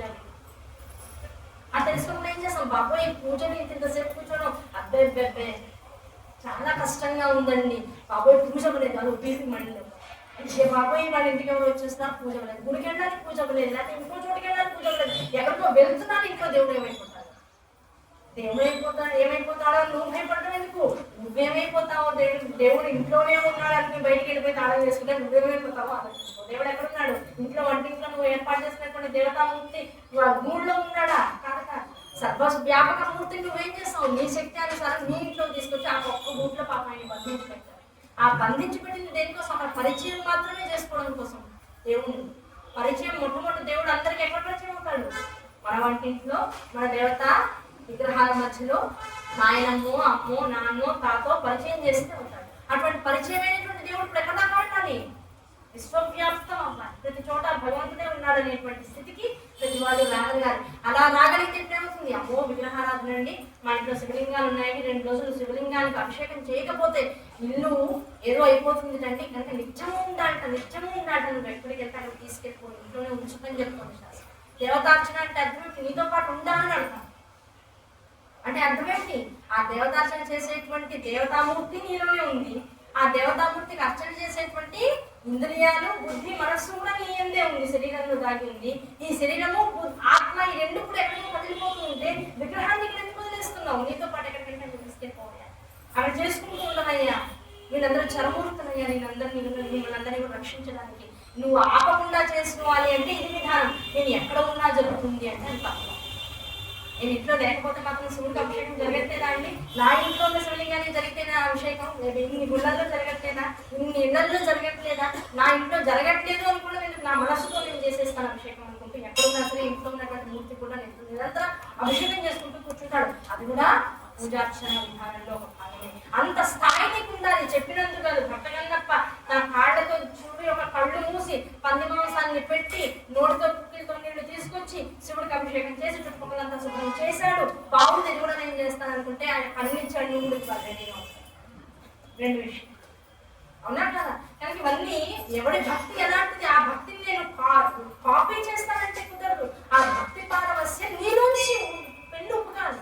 ఆ భక్తి పారవస్యం ఎప్పుడైతే నీలోంచి బయటకు వచ్చిందో ఆ భక్తిని యథార్థంగా అనుభవించడానికి అమ్మ రెడీగా ఉంది. ఏ పిల్ల 10 మంది పిల్లలు ఉంటారు. పిల్లలు ఎంతమంది ఉండేవాడు? 10 మంది, 15 మంది ఇళ్లలో ఉండేవాడు. అయ్యో ఒక్కళ్ళ పుట్టిన పిల్లలు కాదు, ఆ ఇంట్లో ఉన్నటువంటి అన్నదమ్ముల పిల్లలు అందరూ ఒకే ఇంట్లో ఉండేవాడు. అంతమంది పిల్లలు. ఏ పిల్లవాడు ఏ పని చేసినా నాయనమ్మ తాతయ్య ఆ పని ఎంత బాగా చేసేవాడు. ఎవరి పని వాడినదే. వాడిలా నేను చేయాలంటే కుదరదు, వీళ్ళలా నేను ఉండాలంటే కుదరదు. ఒకడు ఎప్పుడు అలా చేస్తూ ఉంటాడు. వాడు 2 రోజులు ఇంకెక్కడికి వెళ్ళాడు, వాళ్ళ మామయ్య ఇంటికో వాళ్ళ నాన్నమ్మ ఇంటికో. ఇల్లంతా పోసిపోతుంది. ఇన్నాళ్ళు అల్లరి చేసామని తిడుతున్నప్పుడు మనవాడు 2 రోజులు ఇంట్లో లేకపోతే ఏమంటారు? ఇంత పోసిపోయిందంటే బాబోయ్ వాడు లేకపోతే తెలియదండి బాబు. మరి ఉండే తిడతాముగా, తిట్టకపోతే తోచదుగా. వాడి యొక్క ప్రకటనమైనటువంటి స్థితి అనేది తిట్టడం అనేటువంటి ఆ తిట్ట అనేటువంటి నిజంగా తిట్టి కాదు, వాడికి ఆశీర్వాదం అది. వాడి యొక్క సాక్షిభూతమైనటువంటి స్థితి అది. కనుక ఆ స్థితిని యథార్థంగా అనుభవిస్తుండు. ఇలా ప్రతిదాన్ని ఎలా ఉంటే అలా అనుభవిస్తూ పోవడం, ఎలా ఉన్నదాన్ని అలా స్వీకరిస్తూ పోవడం, ఎలా ఉన్నా సరే ఇదంతా భగవత్ ప్రేరకం అనేటువంటి స్థితిలో మనల్ని మనం అనుభూతి చెందుతూ ఉండడం, అనుభూతిని పొందుతూ ఉండడం, ఇదే అసలైనటువంటి తత్వం. అదే ఆ తత్వాన్ని అర్థం చేసుకోగలిగితే అప్పుడు తల్లి స్వరూపం ఎలా కనబడుతుంది? సర్వ చైతన్య రూప. ఎలా ఉంటుంది? సర్వ చైతన్య రూపం తాం. ఎలా ఉందిట? అన్నిటిగా ఉందిట. ఎలా? ఎక్కడి నుంచి? అన్నింటిగా అంటే ఎక్కడి నుంచి మొదలెట్టండి? ఆద్య. ఆద్య అంటే అకారాది క్షకారాంత పర్యంతము ఉన్నటువంటి అక్షర సముదాయంగా ఉంది.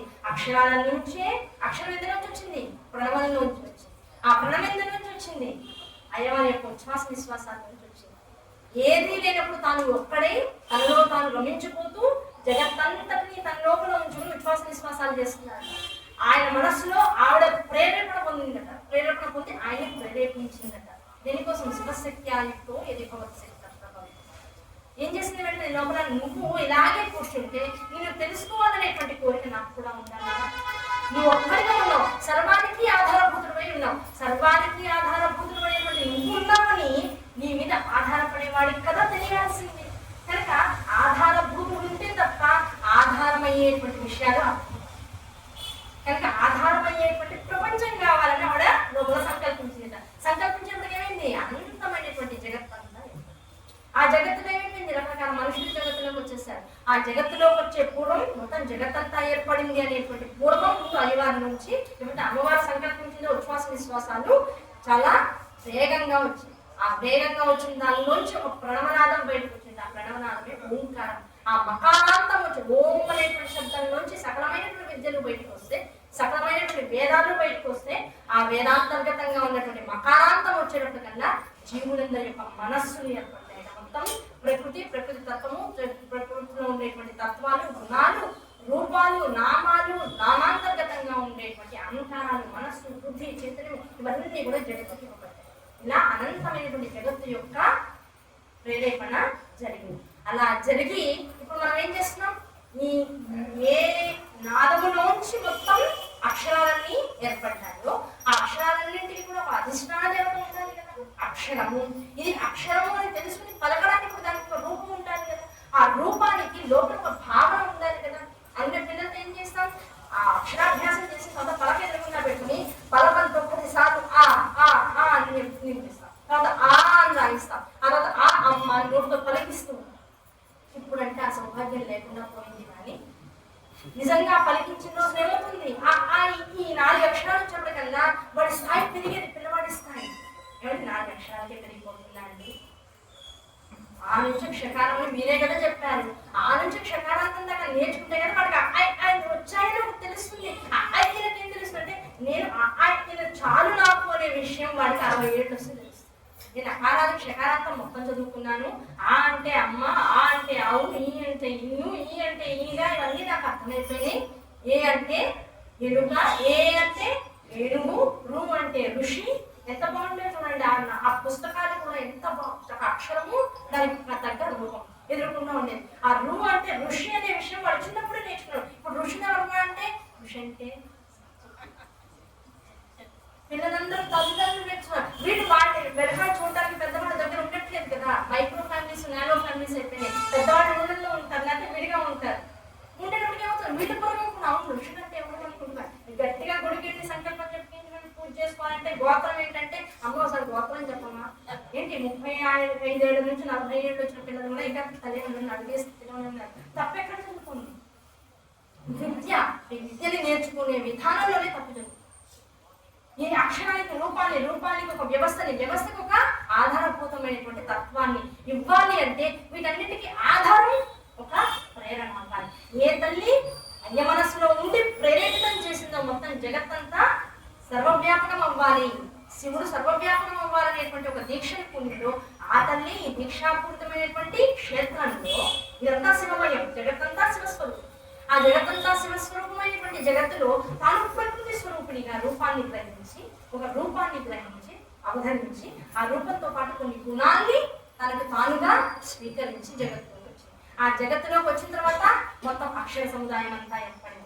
అక్షరాన్ని పలికేటువంటి ధ్వనులు అర్థమైనవి.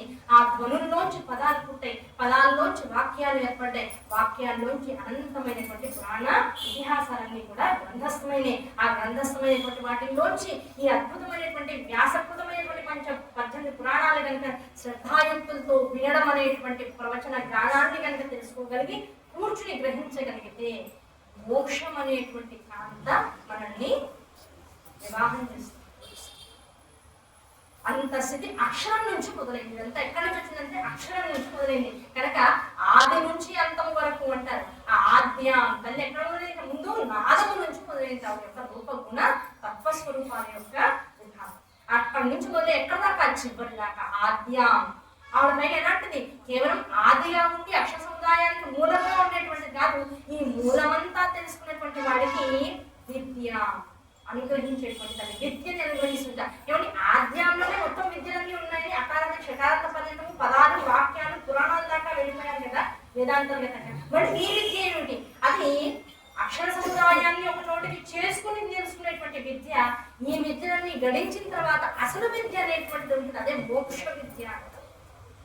ఆ మోక్ష విద్య అనేటువంటిది ఎవరి అనుగ్రహంతో వస్తుంది? అది కూడా అమ్మ అనుగ్రహంతో వస్తుంది. ఇందాక అనుకున్నాం అకారాంత క్షకారాంతం అంతా కూడా పిల్లవాడితో అమ్మ బలవంతో రాయిస్తుంది, గురువులు బలవంతో రాయిస్తారు. ఒక 60 ఏళ్ళు వచ్చాక అప్పుడు తెలుసుకుంటాడు, ఇది చాలయ్య నా జీవితంలో ఉంటాడు. అప్పుడు వాడికి వచ్చింది ఏమిటి, ఇప్పుడు లేనిది ఏమిటంటే విద్య మోక్ష విద్యగా మారుతుంది. ఇలా నేర్చుకోవాల్సింది ఏంటి? ఏ మనిషి అయినా పట్టుకోవాల్సింది అంటే అమ్మనే. అమ్మని పట్టుకుని ఎవడైతే ధర్మబద్ధంగా జీవితంలోకి ముందుకు వెళ్తాడో ఆవు ఆవు అంటే ఐశ్వర్యం.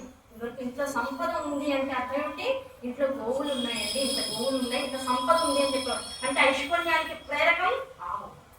కనుక అమ్మని పట్టుకుంటే ధర్మబద్ధంగా ఉన్నటువంటి వాడికి ఐశ్వర్యం ధర్మబద్ధంగానే వస్తుంది. ఈ అంటే ఇల్లు, ఇల్లు ఇలాంటి విలాస కదా. అంటే అమ్మ, అమ్మ నుంచి ధర్మము, ధర్మము నుంచి అర్థము, అర్థము అంటే మనం సంపాదించేటువంటి అంతా కదా. ఆవు కూడా ధర్మంకి ప్రతిగా నిలుస్తుంది, ఆవే ధర్మము అని తెలుస్తుంది. కనుక అమ్మని పట్టుకుంటూ వచ్చేది మొట్టమొదట ఆ ఆవు అయితే, రెండోది ఈ ఇల్లు. అది ఎలాంటిది? ధర్మ అర్థ. అర్థము అంటే మనకున్నటువంటి డబ్బు, మనకున్నటువంటి శక్తి, మనకున్నటువంటి వెనకాల స్థిర చరాస్తులన్నిటికీ కూడా అర్థము నిలుస్తుంటుంది.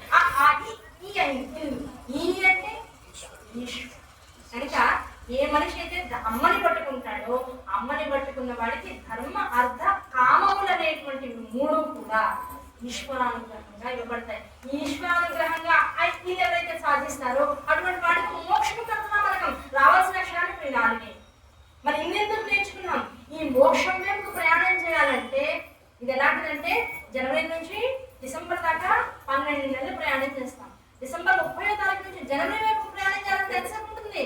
ఒక్కరోజు ఉంటుంది. ఇన్ని విద్యలు దేనికోసం? మొత్తం సారమంతా తెలుసుకోవడం కోసం. సారమంతా తెలుసుకున్న తర్వాత అనుభవించడం ఎంతసేపు అవుతుంది? ఒక్క క్షణం.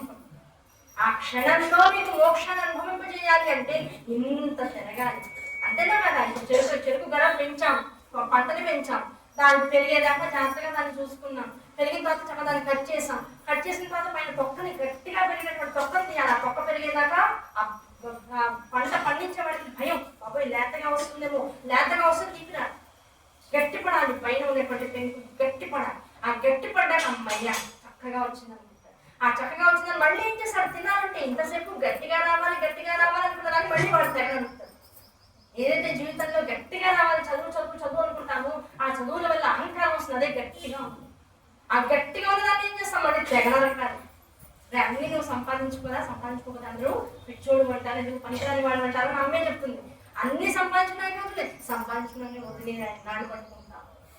ఏమంటే ఇందులో ఉన్న తేడా ఎక్కడుందండి? నీకు కావాల్సింది గట్టిగా ఉండడం కాదు, గట్టి పడడం కాదు. ఆ గట్టి పడుతూ గట్టిగా ఉంటూ ఆ గట్టిదనాన్నంతా ఒక్క వేటితో వదిలించుకుంటే లోపల తీయదనంగా నువ్వు ఆ సారం ఎక్కువగా నువ్వు చేయాల్సిన ప్రయాణం అని చెప్తుంది తల్లి. కనుక ఆ సారాన్ని నోటి దాకా తెలియాలంటే పైనటువంటి దాన్ని కట్ చేసేసారు. కాదు ఇదంతా లౌకికమైనటువంటి మార్గాలండి. ఒక గురువుని పట్టుకుంటే పైన చక్కెర తీస్తాడు, మరి అమ్మని పట్టుకుంటే ఏం చేసింది? డైరెక్ట్ గా మొత్తం చెరకని కడతో సహా అహంకారంతో సహా మిషన్ చేస్తుంది. కింద నుంచి ఏమొస్తుంది? రసం వచ్చేస్తుంది. ఏ రసాన్ని అయితే పళ్ళతో నమిలితే తప్ప నీ లోపలికి రసం రాదు, ఆ రసాన్ని తల్లి పదాలు పట్టుకుంటే ఏం చేస్తుంది? ఒకేసారి పైన ఉన్నటువంటి చెప్పుతో సహా అహంకారంతో సహా మహంకారంతో సహా వ్యామోహంతో సహా నువ్వు ఎన్నింటితో ఉన్నా సరే అమ్మ పాదాన్ని పట్టుకో, ఒక్కసారి మిషన్ లో పెట్టేస్తుంది, మొత్తం రసం బయటకు వస్తుంది. ఆ రసమే నువ్వు, ఆ రసోపేతమైనటువంటి స్వరూపమే అమ్మ. ఈ రసము రసోపేతమైనటువంటిది, ఆ రసము రసములో ఉన్నటువంటి తీపితనము రెండు ఒకటే. రెండు దేనికి ఏది వేరు కాకుండా ఉన్నట్లు ఎలాగైతే మనకి రుచిగా అనుభవపూర్వకం అవుతుందో నీ తల్లి విద్య అనేటువంటి రెండు ఒకటే చూడడానికి. కానీ అన్ని విద్యని నేర్చుకుని అసలైనటువంటి విద్య వైపు నువ్వు వెళ్ళాలి అంటే ఆ తల్లి అనుగ్రహాన్ని సంపూర్ణంగా కావాలి. ఆ కలిగేటువంటి అనుగ్రహాన్ని ఒడిసి పట్టుకోవడం కోసమే ఇన్ని విద్యలు. ఆద్యాం విద్య ఇది కదా విద్య యొక్క అసలైనటువంటి లక్షణాన్ని తెలుసుకోవడమే, అది నాకు అర్థమయ్యేలా చెప్పడమే. ఇంతకాలం నా పిల్లవాడు 5 పాస్ అయితే చాలా దేవుడు దండాలు పెట్టుకుని ప్రయత్నం చేస్తాను. ఐఐటి అయిపోయిన తర్వాత పిల్లవాడికి మంచి కంపెనీలో ఉద్యోగం రావాలని దండాలు చేసుకుని ప్రయత్నం చేశారు. అన్ని వచ్చేసాక వాడికి పెళ్ళి అవ్వాలని దండాలు పెట్టేసుకుని ప్రయత్నం చేశారు. మళ్ళీ వాడికి పిల్లలు పుట్టాలని దండాలు పెట్టేసుకుని ప్రయత్నం చేశారు. ఇంకేం కావాలి? మళ్ళీ నా మనవడు కూడా ఐఐటి చదవాలి, వాడు కూడా బాగా అవసరం. అక్కడ దాకా నువ్వు ఉంటే ఇంకా మనవల దగ్గర ఆగిపోతే నువ్వేంటి? స్వార్థమేది? ఇదంతా స్వార్థమేనండి. నా కొడుకు, నా మనవడు, నా మనవడికి మళ్ళీ పిల్లలు, ఇదంతా స్వార్థం కాదంటే పిచ్చిదాన్ని. అసలైన స్వార్థం ఏంటో తెలుసా? ఇదంతా లౌకికమైనటువంటి భ్రాంతులు మాత్రమే. ఈ భ్రాంతిలోంచి బయటికి వచ్చి స్వార్థాన్ని వెతుక్కో. స్వార్థం ఎక్కడుంది? నిన్ను నువ్వు కూర్చోబెట్టుకుని నిన్ను నువ్వు శోధించుకుని ఎప్పుడైతే లోపలమైనటువంటి పరతత్వ చింతన చేస్తావో అది అసలైన స్వార్థం. నిన్ను నువ్వు బాగు చేసుకోవాలనేటువంటి స్వార్థం. ఆ స్వార్థం లేకపోతే జీవుడు మళ్ళీ ఈ కాలంతో పాటు కొట్టుకుపోతూ ఉంటాడు. ఆ కొట్టుకుపోవడం ఎంతసేపు? అమ్మ అనుగ్రహం కలిగేంతసేపు. అమ్మ అనుగ్రహం కలిగిన తర్వాత కొట్టుకుపోవడం ఉండదు. ఏదో ఒక బరువు వచ్చి మీద పడుతుంది. జీవితంలో వచ్చేటువంటి బాధ్యతలు, బంధాలు ఇవన్నీ బరువులే. కాగితం ఇలా పెడితే ఎగిరిపోతూ ఉంటుంది. దాన్ని ఏం చేయాలి? బరువు. ఆ బరువు పడితే ఉంటుంది, ఉన్న చోట ఉంటుంది. ఇక కదలడానికి కూడా ఓపిక లేకుండా, ఆ కదలడానికి కూడా ఓపిక లేకుండా ఇంట్లోనే ఉన్నవాడు ఏం చేశాడు? నాయన ఇదే కైలాసం, ఇదే కాశీ, రోజు నేను చేసే స్నానమే కాశీ స్నానం, గంగా స్నానం, నాయన నేను ఎక్కడికి రాలేదు, ఈ బాధ్యతలన్నీ ఉన్నాయి అనుకుంటూ నిత్యం కాశీ స్మరణ చేస్తాడు. 10 సార్లు కాశీ వెళ్ళగలిగే ధనం ఉన్నవాడు కాశీకి వెళ్ళినప్పుడు కాశీ అనుకోవడానికి అప్పుడు హైదరాబాద్ అనుకుంటాడు. కాశీ వచ్చేసి హైదరాబాద్ వచ్చిన తర్వాత కాశీ వాడికి ఎక్కడ ఉంటే అక్కడ మనసు స్థిరంగా ఉండదు, ఎక్కడికో ఎగిరిపోతూ ఉంటుంది. బరువు గట్టిగా పడిన వాడికే అవుతుంది. ఎక్కడ ఉన్నా అన్ని ఇక్కడే ఉన్నాయని ఇక్కడ భావన. ఆ భావన నీలోకి తేవడమే అమ్మ యొక్క అసంతత్వం. అది గ్రహించు. అది గ్రహిస్తే ధీమహి, అమ్మ అన్ని ఇచ్చేటువంటి శక్తి ఉన్నటువంటి తల్లి. సర్వచైతన్య రూపాంతాం ఆద్యాం విద్యాం చ ధీమహి. అప్పుడు కానీ ఆ తల్లి ఏం చేస్తుంది? అసలైన బుద్ధిని ప్రేరేపణ చేస్తుంది. ఇవన్నీ ఇది ఈ స్వరూపం, ఈ తత్వం ఇది అని నువ్వు తెలుసుకున్న తర్వాత బుద్ధి జ్ఞాన ప్రచోదనం. ఇన్ని చదివిన తర్వాత ఏమంటాడు? ఇన్ని తెలుసుకున్న తర్వాత ఏమంటాడు? అసలు నేనండి ఆ నేను తీయడం అది ఎవరి చేతిలో ఉంది? ఇప్పుడు ఆ నేను తీయడం ఎక్కడుంది? అమ్మ చేతిలో. ఇవన్నీ కూడా అమ్మ చేతిలో ఉన్నాయి. ఇది కూడా అమ్మ చేతిలోనే ఉంది. అంటే నువ్వు ఉన్నదే అమ్మ ఒళ్ళో రావాలి. నువ్వు ఉన్నదే అమ్మ ఒళ్ళో. అంతా అమ్మ ఒళ్ళో కూర్చుని అమ్మ ఒళ్ళోనే చేస్తూ అబ్బ అన్నీ అమ్మే చేసింది అంటారు. నేను కదా చేసింది, నేను కదా నుంచున్నానంటే అమ్మ పట్టుకోకపోతే నువ్వెక్కడ నుంచున్నావు? మరి నువ్వుంటే తెలియకుండా ఒక్కోసారి గొప్పలు ఎందుకు పడిపోతున్నావు? ఎందుకు యాక్సిడెంట్లు అవుతున్నాయి? ఎందుకు నడుస్తూ కొట్టుకుని గొప్ప ఎందుకు పడుతుంది? రోజు మాట్లాడే మాట ఎందుకు గబుక్కుని మాట్లాడేప్పటికల్లా అహంకారంతో 10 మంది మనకి శత్రువులు అయిపోతున్నారు? ఇప్పటిదాకా మాట్లాడే మాట అందరూ చప్పట్లు కొట్టాలి, మన మాటకి ఎందుకు అందరూ దెబ్బ పొడుస్తున్నారు? ఇవన్నీ ఎక్కడి నుంచి వచ్చాయి? అహంకారం మితిమీరిపోతే అసలు ఎలా ఉంటుందో తెలుసా? నేను వదిలితే నువ్వు చేస్తే ఎలా ఉంటుందో తెలుసా అని అమ్మకు చూపించడం కానీ ఈ దెబ్బలు తగ్గడం యాక్సిడెంట్. కానీ అనుక్షణం భావన ఏం రావాలి? అమ్మ నేను ఏం చేస్తున్నా, ఇదంతా ఎవరు? ఇదంతా ఎక్కడి నుంచి వచ్చింది? నీ నుంచి వచ్చింది. నువ్వు లేకపోతే నేను ఎక్కడున్నాను? అసలు నువ్వే నేనేను అంత స్థితి నాకు నిరంతర అనుభవంలోకి తీసుకురాలి అని అమ్మవారికి నిరంతరం విశ్వాస నిశ్వాసాలు జరుగుతున్న ప్రతి నిమిషము కూడా అమ్మవారిని తలుచుకుంటూ ఏమన్నా తేలికేనండి. ఒక పని చేస్తూ వంట వండుతూ అందులో ఉప్పు ఎంత వేయాలో, కారం ఎంత వేయాలో, పోపు ఎంత వేయాలో అనుకుంటూనే పక్కన టీ పెడుతూ, ఇంకో చోట టిఫిన్ వేస్తూ, ఇంకో చోట ఫోన్లో ఎవరితో మాట్లాడుతూ, వెనకాల ఇక్కడ పిల్లాడు ఇంకా బాత్రూంలోనే ఉండి రాకపోతే వాడిని చూస్తూ 5 నిమిషాలాగా టిఫిన్ పెట్టేస్తున్నాను అరుస్తూ వీటిని గమనించుకుంటూ ఏకకాలంలో 100 పనులు చేయగలిగేటువంటి సామర్థ్యత ఉన్న వాళ్ళని ఒక చోట కూర్చుని సాధన చేయలేదు. మనస్సుని అన్ని వైపులకి పంపిస్తే ఇన్ని జరుగుతున్నాయి. ఎక్కడికి పంపించకుండా కూర్చోబెట్టగలిగితే ఇంకెన్నో జరుగుతాయి. ఆ ఎన్నో జరిగే వైపుకి వెళ్ళడమే తెలియబడేటువంటి తత్వం. ఆ తత్వంలోకి వెళ్ళాలి. ఎందుకు ఇంత ఒక శ్లోకం గురించి లేకపోతే ఒక ప్రాణాంతర్గతంగా ఉన్నటువంటి తత్వ విభాగంలో ప్రీతిగా కేవలం ఇంతసేపు చెప్పుకోవాలంటే ఇంతసేపు చెప్పుకోకపోతే ఇక్కడ ఎందుకు కూర్చుంటున్నామో ఎవరికి అర్థం.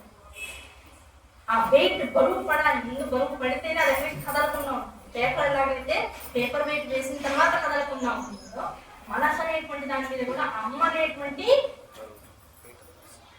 ఆరం పడాలి. అది పడితే ఓకే నేను పట్టుకోవాల్సింది దీన్ని అయినప్పుడు కనీసం చెప్పిన 4 రోజులు కూర్చుందాం అనేటువంటి ఒక తాపత్రయం. ఆ తాపత్రయం వస్తే ఉన్నటువంటి తాపత్రయాన్ని కూడా తాపత్రయాన్ని సంతప్త సమాహ్లాదన చంద్రిక అమ్మవారి చంద్రుడిలాగా ఆనందాన్ని అనుభవించబడేసేటువంటి స్థితిని మనందరికీ తీసుకెళ్తూ ఉంటుంటారు. కనుక అటువంటి తల్లికి నమస్కరించుకుంటూ అమ్మాయి ఈ దేవీ భాగం అనేటువంటి స్వరూపం ఏదైతే ఉందో దీని ద్వారా నేను తెలుసుకోవాలనేటువంటి ప్రయత్నం బుద్ధిపూర్వకంగా ఇక్కడ జరుగుతుంది కనుక వచ్చి కూర్చుంటున్నాను. కానీ ప్రేరేపించేదంతా కూడా నువ్వే. నువ్వు లేకపోతే జరిగేటువంటిది కూడా జరగడానికి అవకాశం లేదు అని మనసా వాచ కర్మణ నమ్ముతున్నాను. నమ్మి వచ్చిన అహంకారాన్ని గుడి బయట వదిలేసి చెప్పులు ఎలా వదులుతున్నానో అలా అహంకారాన్ని కూడా గుడి బయట వదిలి వచ్చి కూర్చుంటున్నాను తల్లి అని అమ్మవారికి ఒక చిన్న క్లారిటీ ఇచ్చి ఎందుకు కూర్చుంటున్నామో చెప్పుకోవాలి కదా. అదేగా సంకల్పానికి మనం చేసే సంకల్పాలు. కనుక అమ్మవారికి చెప్పి ఇప్పుడు ఏం చెప్తాం, అయ్యా అసలు ఈ దేవీ భాగవతం ఇంత గొప్పగా ఉంది. ఈ గొప్పగా ఉన్నటువంటి దేవీ భావనలో ఉన్నటువంటి విషయాన్ని వేటినైతే తెలుసుకోబోతున్నామో ఈ తెలుసుకునేందుకు కావాల్సినటువంటి ప్రేరణ ఎవరెవరు చేస్తున్నారో వాళ్ళందరికీ ఒకసారి సభక్తిపూర్వకంగా నమస్కారం చేస్తారు. అవునా కదా? ఎవరెవరు దీన్ని ప్రేరకులు అంటే శాస్త్రమే చెప్పిన ఒక విషయం. కర్త కారయత చైవ ప్రేరకశ్చ అనుమోదక. మొత్తం ఈ దేవీ భావతం కాదు, ఏ పురాణాలైనా సరే ఏ ప్రవచనాలైనా సరే వింటున్నాము అంటే అర్థం అంటే ఇందులో నలుగురు భాగస్తున్నారు. అమ్మవారు ఎవరెవరికి భాగాన్ని ఇస్తుంది అంటే నలుగురికి ఇస్తుంది. ఒకడు కర్త, ఇలాంటి కార్యక్రమాన్ని చేయాలనేటువంటి సంకల్పం ఎవరి మనసులో జనించిందో వారు కర్త. ఆ సంకల్పాన్ని ఇచ్చినటువంటి వారు, ఈ కర్త అనేటువంటి వారికి అటువంటి సంకల్పం చేయాలనేటువంటి ప్రేరణ ఇచ్చిన వారు ఎవరైతే ఉన్నారో వారు ప్రేరకులు. వారు గురువులు కావచ్చు, గురువుల కన్నా కూడా ఉన్నతమైనటువంటి స్థాయి పరదేవత అనుగ్రహం కావచ్చు. వీరందరినీ కర్త కారయిత అంటారు. తర్వాత ప్రేరకస్య అనుమోదక అంటారు. ప్రేరకస్య అంటే ఏదైనా కార్యక్రమం పెట్టుకోగానే ఇంత కార్యక్రమం చేస్తున్నారు కదా మేము మీ వెనకాల ఉంటాం, ముందుకు నడవండి అనేటువంటి వాళ్ళందరూ కూడా ప్రేరకులు అవుతారు.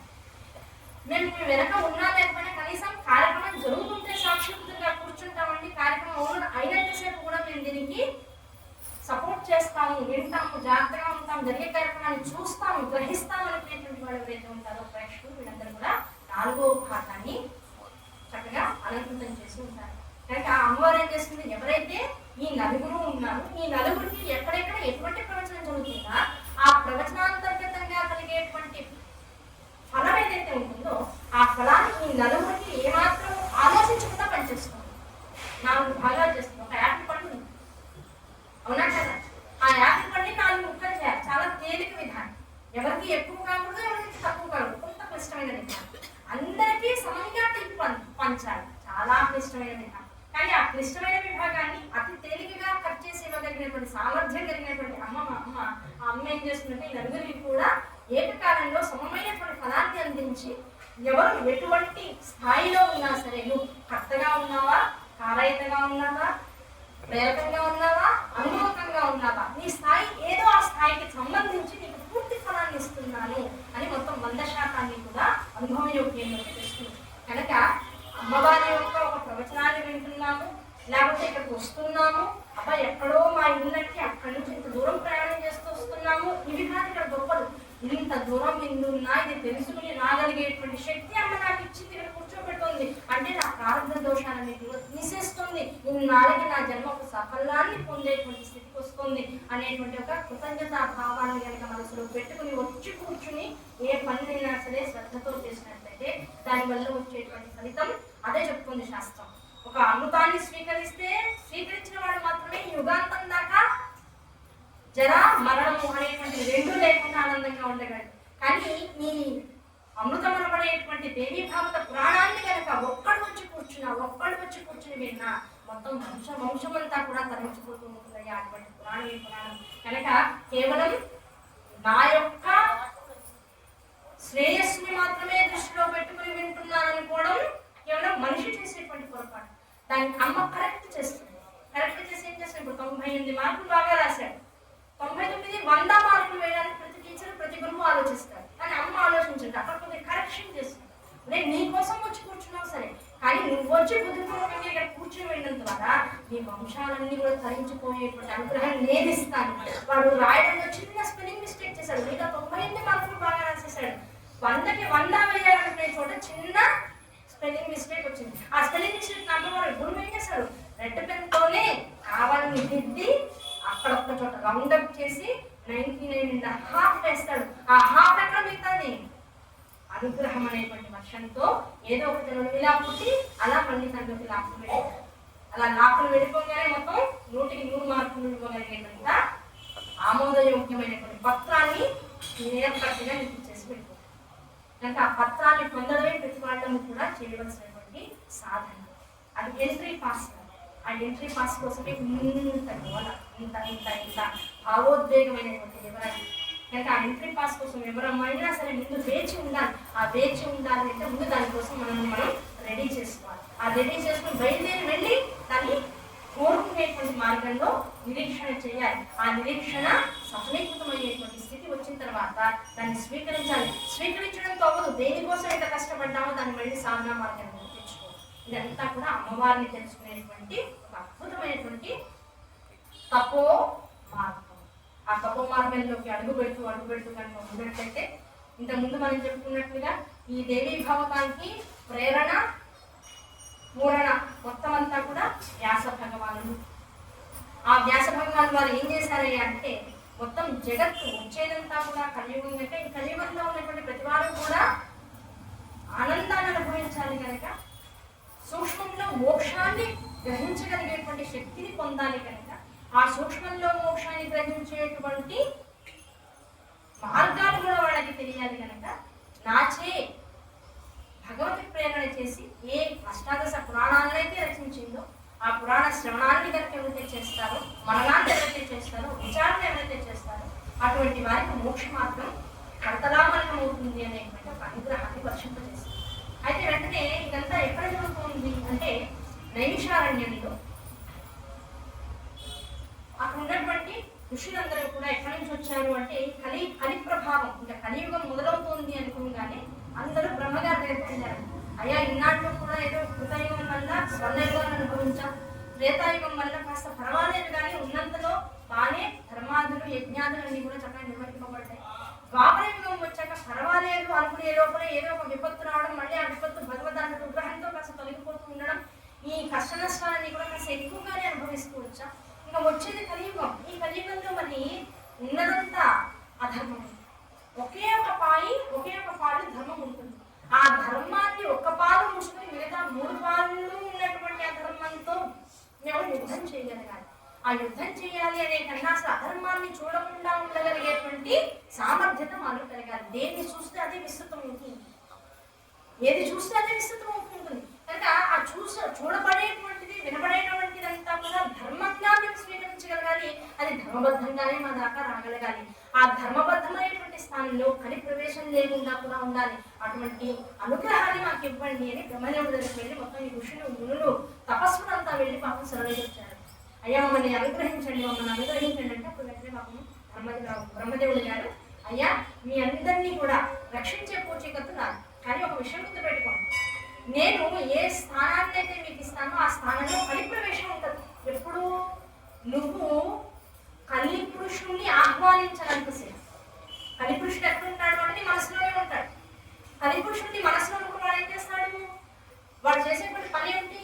అరే ఇంకా దేవి భాగం వింటున్నాం, నిజంగా మరి ఇప్పుడు ఉన్నది కలియుగంలోనే కదా, ఈ కలియుగంలో ఇప్పుడు దేవి భాగం వింటూ మధ్యలో కాస్త ఏదో పొద్దున పొరపాటున తినేసి వచ్చాను, అయ్యో ఆ కాస్త తినకుండా ఉంటే ఈ వినేటువంటి కాస్త నాకు ఇంకాస్త ఎక్కువ పుణ్యాన్ని ఇచ్చేదేమో, అయ్యో ఆ కాస్త తినకుండా ఉంటే బాగుండేదేమో, లేకపోతే రాత్రి నిజంగా గట్టిగా అనుకుంటూ తలస్నానం చేసి వచ్చుంటే బాగుండేదేమో, లేకపోతే కాస్త గట్టిగా ఇంకో రకంగా నేను ఇంకేమైనా సంకల్పం చేసుకుని గట్టిగా చేతుల్లో ఒక అక్షంతలు పెట్టుకున్నా, లేకపోతే ఒక జపమాలు తెచ్చుకుని ఇక్కడ అమ్మవారి ప్రవచనం జరుగుతుంటే చాలా జపం చేసుకుని ఉంటే ఇంకా బాగుండేదేమో. అంటే జరగబడేటువంటి విషయాన్ని పక్కన పెట్టి, జరుగుతున్న విషయాన్ని పక్కన పెట్టి నువ్వు ఏది చేసుకోలేకపోయావో దాన్ని పరిపరి విధాల స్మరణ చేస్తూ ఆ చింతనతోనే ఉండిపోయి అసలు చింతన మానేస్తే అది కలిపురుషుడు ప్రవేశించాడనడానికి కాదు. అర్థమైంది? కలిపురుషుడు ఎక్కడున్నాడు? అయ్యో నేను ఇలా చేయలేదే అని నీకు ఎక్కడ బాధపడలేదో అక్కడే ఉంటుంది.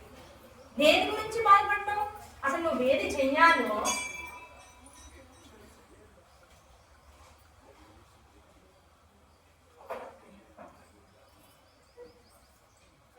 అంటే ఇప్పుడు కలిపురుషుడు ఎక్కడున్నాడు అంటే నీ సందేహంలోనే ఉన్నాడు. సందేహం పుట్టిన వెంటనే కలిప్రవేశం జరుగుతుందని అర్థం. కనుక సందేహం లేనటువంటి నిస్సందేహంగా భగవతి శరణాలను పొందాలనేటువంటి సంకల్పం ఉన్నటువంటి వారికి ఒక క్షేత్రాన్ని ఇస్తారు. ఆ క్షేత్రంలో సుసంకల్పంతో ప్రతి వాళ్ళు కూడా దేహాభిమానాన్ని వదిలి ప్రశాంతంగా ఉండండి. కలిపురుష ప్రవేశం అనేటువంటిది ఎవరికి వాళ్ళు చేసుకునేటువంటిదే తప్ప అది తనంతట తాను వచ్చి ఎక్కడ ఉంటుంది. కనుక ఇప్పుడు ఇక్కడ మనం ప్రవచనం చెప్పుకుంటున్నాం, పురాణ శ్రవణం చేస్తున్నాం.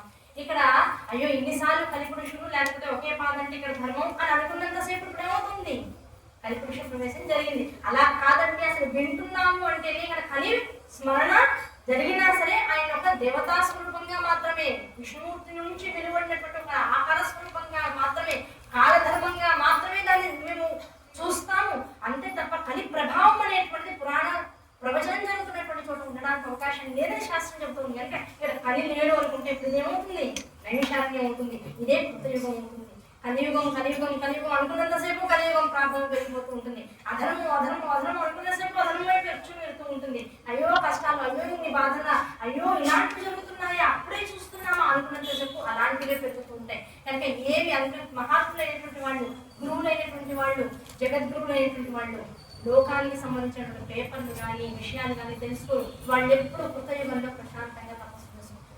వారి భావనలోకి ఏం జరుగుతుంది, ఏ సినిమాలు వస్తున్నాయి, ఏ రాజకీయ నాయకుడు వచ్చాడు, లేకపోతే ఎక్కడ యాక్సిడెంట్ జరిగాయి, లేకపోతే ఎక్కడ ఇంకేం జరిగింది, ఇవన్నీ వాళ్ళకి అక్కడ అవన్నీ చదువుతూ మనం ఎప్పుడైతే ఆ భావనలోకి వెళ్తామో అవే అవే అవే అవే మళ్ళీ పునరావృతం అవుతుంటాయి. నీకు ధర్మం పునరావృతం కావాలి కనుక నువ్వు నిత్యం ఏం చదువుకోవాలి, ఏదో ఒక పురాణ శ్రవణం లేకపోతే మననం పఠనం చేస్తూ ఉండాలి. అవి చదువుకోవడం ద్వారా ఏం జరుగుతుంటుంది, కొన్ని దోషాలు అనేటువంటివి వాటంతా అవిగా నివారింపబడుతుంటాయి. అయ్యో ఒకటో పాదంలోనే ఉన్నామండి, ఇంకా 3 పాదాలు ఉన్నాయట, ఈ 1వ పాదంలోనే వినకూడదని వింటున్నాం. ఎందుకు వింటున్నావు, జరుగుతుంటాయి, నువ్వు ఎందుకు వింటున్నావు? ప్రధానమైనటువంటి కళ ఎందులో ఉంది, మీడియాలో ఉంది, కెమెరాల్లో ఉంది, మైకుల్లో ఉంది, మనుషుల్లో ఉంది. అది ఇంజెక్ట్ అయిపోతుంది. జరిగిన తప్పుని 100 సార్లు 1000 సార్లు 1,00,000 సార్లు చెప్తాడు. ఒక మంచి చచ్చినాడు ఆ మంచిని చూపిస్తే కదా అబ్బాయి ఇంత బాగా జరిగింది అంత బాగా జరిగింది అనుకోవడం ఒక ప్రేరణ మొదలవుతుంది. ఆ ప్రేరణ మొదలవ్వాలి. నీకు అవన్నీ వినడం ఇష్టం లేదు, ఫోన్ మానేసే, యూట్యూబ్ చూడడం మానేసేసే. అయ్యో యూట్యూబ్ ఇవాళ ఇవన్నీ వచ్చేది లైవ్ వీడియోలో అందులోనే కదండి. ఆ వీడియో చూసినంతసేపు పర్వాలేదండి, పక్కన మ్యూచువల్ ఫ్రెండ్స్ ఉంటాయండి. యూట్యూబ్ ఓపెన్ చేస్తే ఒక దేవి భాగవతమే వినబడుతుందా, లేకపోతే శ్రీకృష్ణ భాగవతమే వినబడుతుందా, రామాయణమే వినబడుతుందా, లేకపోతే ఇంకేమైనా వినబడుతుందా అంటే వాటితో పాటు ఇంకా చాలా వినబడతాయి, చాలా కనపడతాయి కూడా. వాటి వైపు మనసులో వేస్తే ఇవి కనపడతాయి. అవి సేవ్ చేసుకుందాం, సేవ్ లిస్ట్ లో ప్లే లిస్ట్ లో సేవ్ చేసుకుందాం. అవి ఎప్పుడన్నా వినొచ్చు. అవి ఎప్పుడు వింటామో తెలుసా, రాత్రి నిద్రపోయి ఆన్ చేసుకుంటాం, పడుకుని ఆన్ చేసుకున్నాక తెలియకుండా ఒక మంచిది. నేను ఎప్పుడు పురాణ శ్రవణం చేసుకునే పడుకుంటానండి. అసలు పురాణ శ్రవణమే నా ఉచ్ఛ్వాస నిశ్వాసం. పడుకునేటప్పుడు కూడా మా ఆవిడ అంటారు, అసలు దోషం అంతా అక్కడే జరుగుతుంది. పడుకునేటప్పుడు పురాణ శ్రవణం చేస్తూ పడుకుంటే గట్టిగా పురాణ ప్రవచనం జరుగుతున్న చోట నీకు కళ్ళంటుకుంటేనే బల్లి ముసలి జన్మలు వస్తాయి. అలాంటి టోటల్గా పడుకుని కనుక నువ్వు పురాణ శ్రవణం పెడితే మళ్ళీ లేచి నుంచుని నడవగలిగేటువంటి జన్మలు వచ్చేవాడికి 66,000 కోట్ల జన్మలు దాటాలి. 66,000 కోట్ల జన్మలు దాటడానికి ఒక పడుకుని విన్న పురాణ శ్రవణం ప్రారంభమవుతుంది. కానీ ఇప్పుడు పురాణం ఎప్పుడు వినాలి, కూర్చుని నిష్టగా ఎదురుకుండా ఉన్నటువంటి గురువు గారు చెప్తుంటే వినాలి. మరి ఇవన్నీ మనకి ఇప్పుడు మీడియాలో వచ్చేస్తున్నాయి. ఆకాశతత్వంలోంచి వినపడుతున్నటువంటి స్వరాలే కదా. సౌభాగ్య భాస్కర్ చెప్పింది ఒక్క విషయం, ఎదురుకుండా గురువు చెప్పేటువంటి ధ్వని ప్రకరణంలోంచి స్వయంగా కళ్ళతో చర్మచక్షులతో గురువుని దర్శిస్తూ ఆయన హావభావాన్ని గమనిస్తూ ఆయన చెప్పేటువంటి విషయాన్ని మనసుతో రమిస్తూ ఎవరైతే అసలు విషయాన్ని వింటాడో అటువంటి వాడికి మాత్రమే మోక్షం. మిగతాది కేవలం విషయాసక్తి కోసం మాత్రమే ఉపకరిస్తాయి తప్ప అవి మోక్షానికి అర్హత లేదు. కానీ ఇప్పుడు మనం గ్రహించాల్సిందేంటి, శ్రద్ధతో భక్తితో ప్రసంగాలు ఎక్కడ జరుగుతున్నా సాత్వికమైనటువంటి ప్రవచనాలు, అటువంటి ప్రవచనాల్లో ప్రత్యక్షంగా ఉండి వినగలగడం అనేటువంటి ఒక సౌభాగ్యాన్ని పుణికిపుచ్చుకోవాలి, పొందగోరాలి. అంతే తప్ప ఏదో మీడియాలో లైవ్ చూస్తాం అది కొంతవరకు వివరణ విషయం తెలుసుకోవడం వరకు కాసేపు మనసు అటు ఇటు వెళ్లకుండా ఉండడం కోసం మాత్రమే ఇలాంటివి మనం ఎప్పుడు ప్రత్యక్షంగా చూడగలుగుతాం అనేటువంటి సంకల్పాలు చేస్తూ అటువంటి కార్యక్రమాలు మనం ఉన్నటువంటి ఏరియాల్లో కూడా చేసుకోవాలనేటువంటి ఉత్సుకత పెరగాలి. దానివల్ల ధర్మము వృద్ధి చెందుతుంది, ప్రవచనాలు పెరుగుతాయి, గురువులు అనేక మంది ఉన్నారు జగత్తులో. అటువంటి గురువుల యొక్క అనుగ్రహం పెరుగుతూ ఉంటుంది. గురువు అనుగ్రహం జగత్తు మీద పెరిగింది అంటే కృతయుగం మొదలైనట్టు. అటువంటి కృతయుగంలో అడుగు పెడుతూ ఒక 10 నిమిషాలు అందరికీ కూడా ఆ కృతయుగ స్మరణతో కాస్త అల్పాహారము లేకపోతే కాస్త వేడి తీర్థము టీలో కాఫీలో తాగడానికి అటు కార్యవర్గ సమితి అంతా కూడా చిన్న చిన్న ఏర్పాట్లు చేసిందట. ఆ ఏర్పాటుని అనుసరించి వారికి మర్యాదనిస్తూ వారి యొక్క కష్టానికి కాస్త మనం కూడా ప్రేరకమయ్యి వారు ఇచ్చేటువంటి ఆ తేనీయాలన్నీ కూర్చొని మళ్ళీ వచ్చి యథాస్థానంలో మళ్ళీ పురాణ శ్రవణం చేసే ప్రయత్నం చేస్తాం. ఎందుకంటే ఒకేసారి కూర్చోబెట్టి అంతే 20 రోజులు క్లాసులు పీరియడ్ టైం ఎంత ఉంటుంది? 40 minutes. 40 minutesకి మించి ఏ విషయాన్ని చెప్పినా ఇక బుర్రకి మెదడుకి గ్రహించగలిగేటువంటి శక్తి కోల్పోతుంది. అంటే 2 పీరియడ్లు అవ్వగానే ఒక బ్రేక్ ఇస్తుంది. ఆ బ్రేక్ ఇచ్చి ఒకసారి రిఫ్రెష్ అయ్యినట్టుగా ఒకసారి పంచభూతాత్మకమైన జరుగుతుంది. ఒకసారి మొహం చూపించి ఒక ఆకాశాన్ని చూసిరండి, బుద్ధి కూడా మళ్ళీ స్వీకరించే శక్తిని పొందుతుంది అంటారు. మన పీరియడ్స్ అందుకని అలా ఉన్నాయి. ఎంత ఇంగ్లీష్ మీడియం చదివినా, ఎంత ఆంగ్లేయులు వచ్చి స్కూళ్ళు పెట్టినా సిమెంట్ రాళ్లతో పాటించేది మటుకు వైదిక ధర్మశాస్త్రాన్ని. కనుక ఆ వైదిక విజ్ఞానాన్ని తెలుసుకునేటువంటి క్రమంలో ఈ అద్భుతమైనటువంటి దాని చిన్న బ్రేక్ని కూడా అనుభవించి మళ్ళీ వచ్చి అతిరిక్తమైనటువంటి ఉత్సాహంతోనూ కాన్సన్ట్రేషన్తోనూ మళ్ళీ జరగబోయేటువంటి పురాణ శ్రవణాన్ని చేసే ప్రయత్నం చేద్దాం.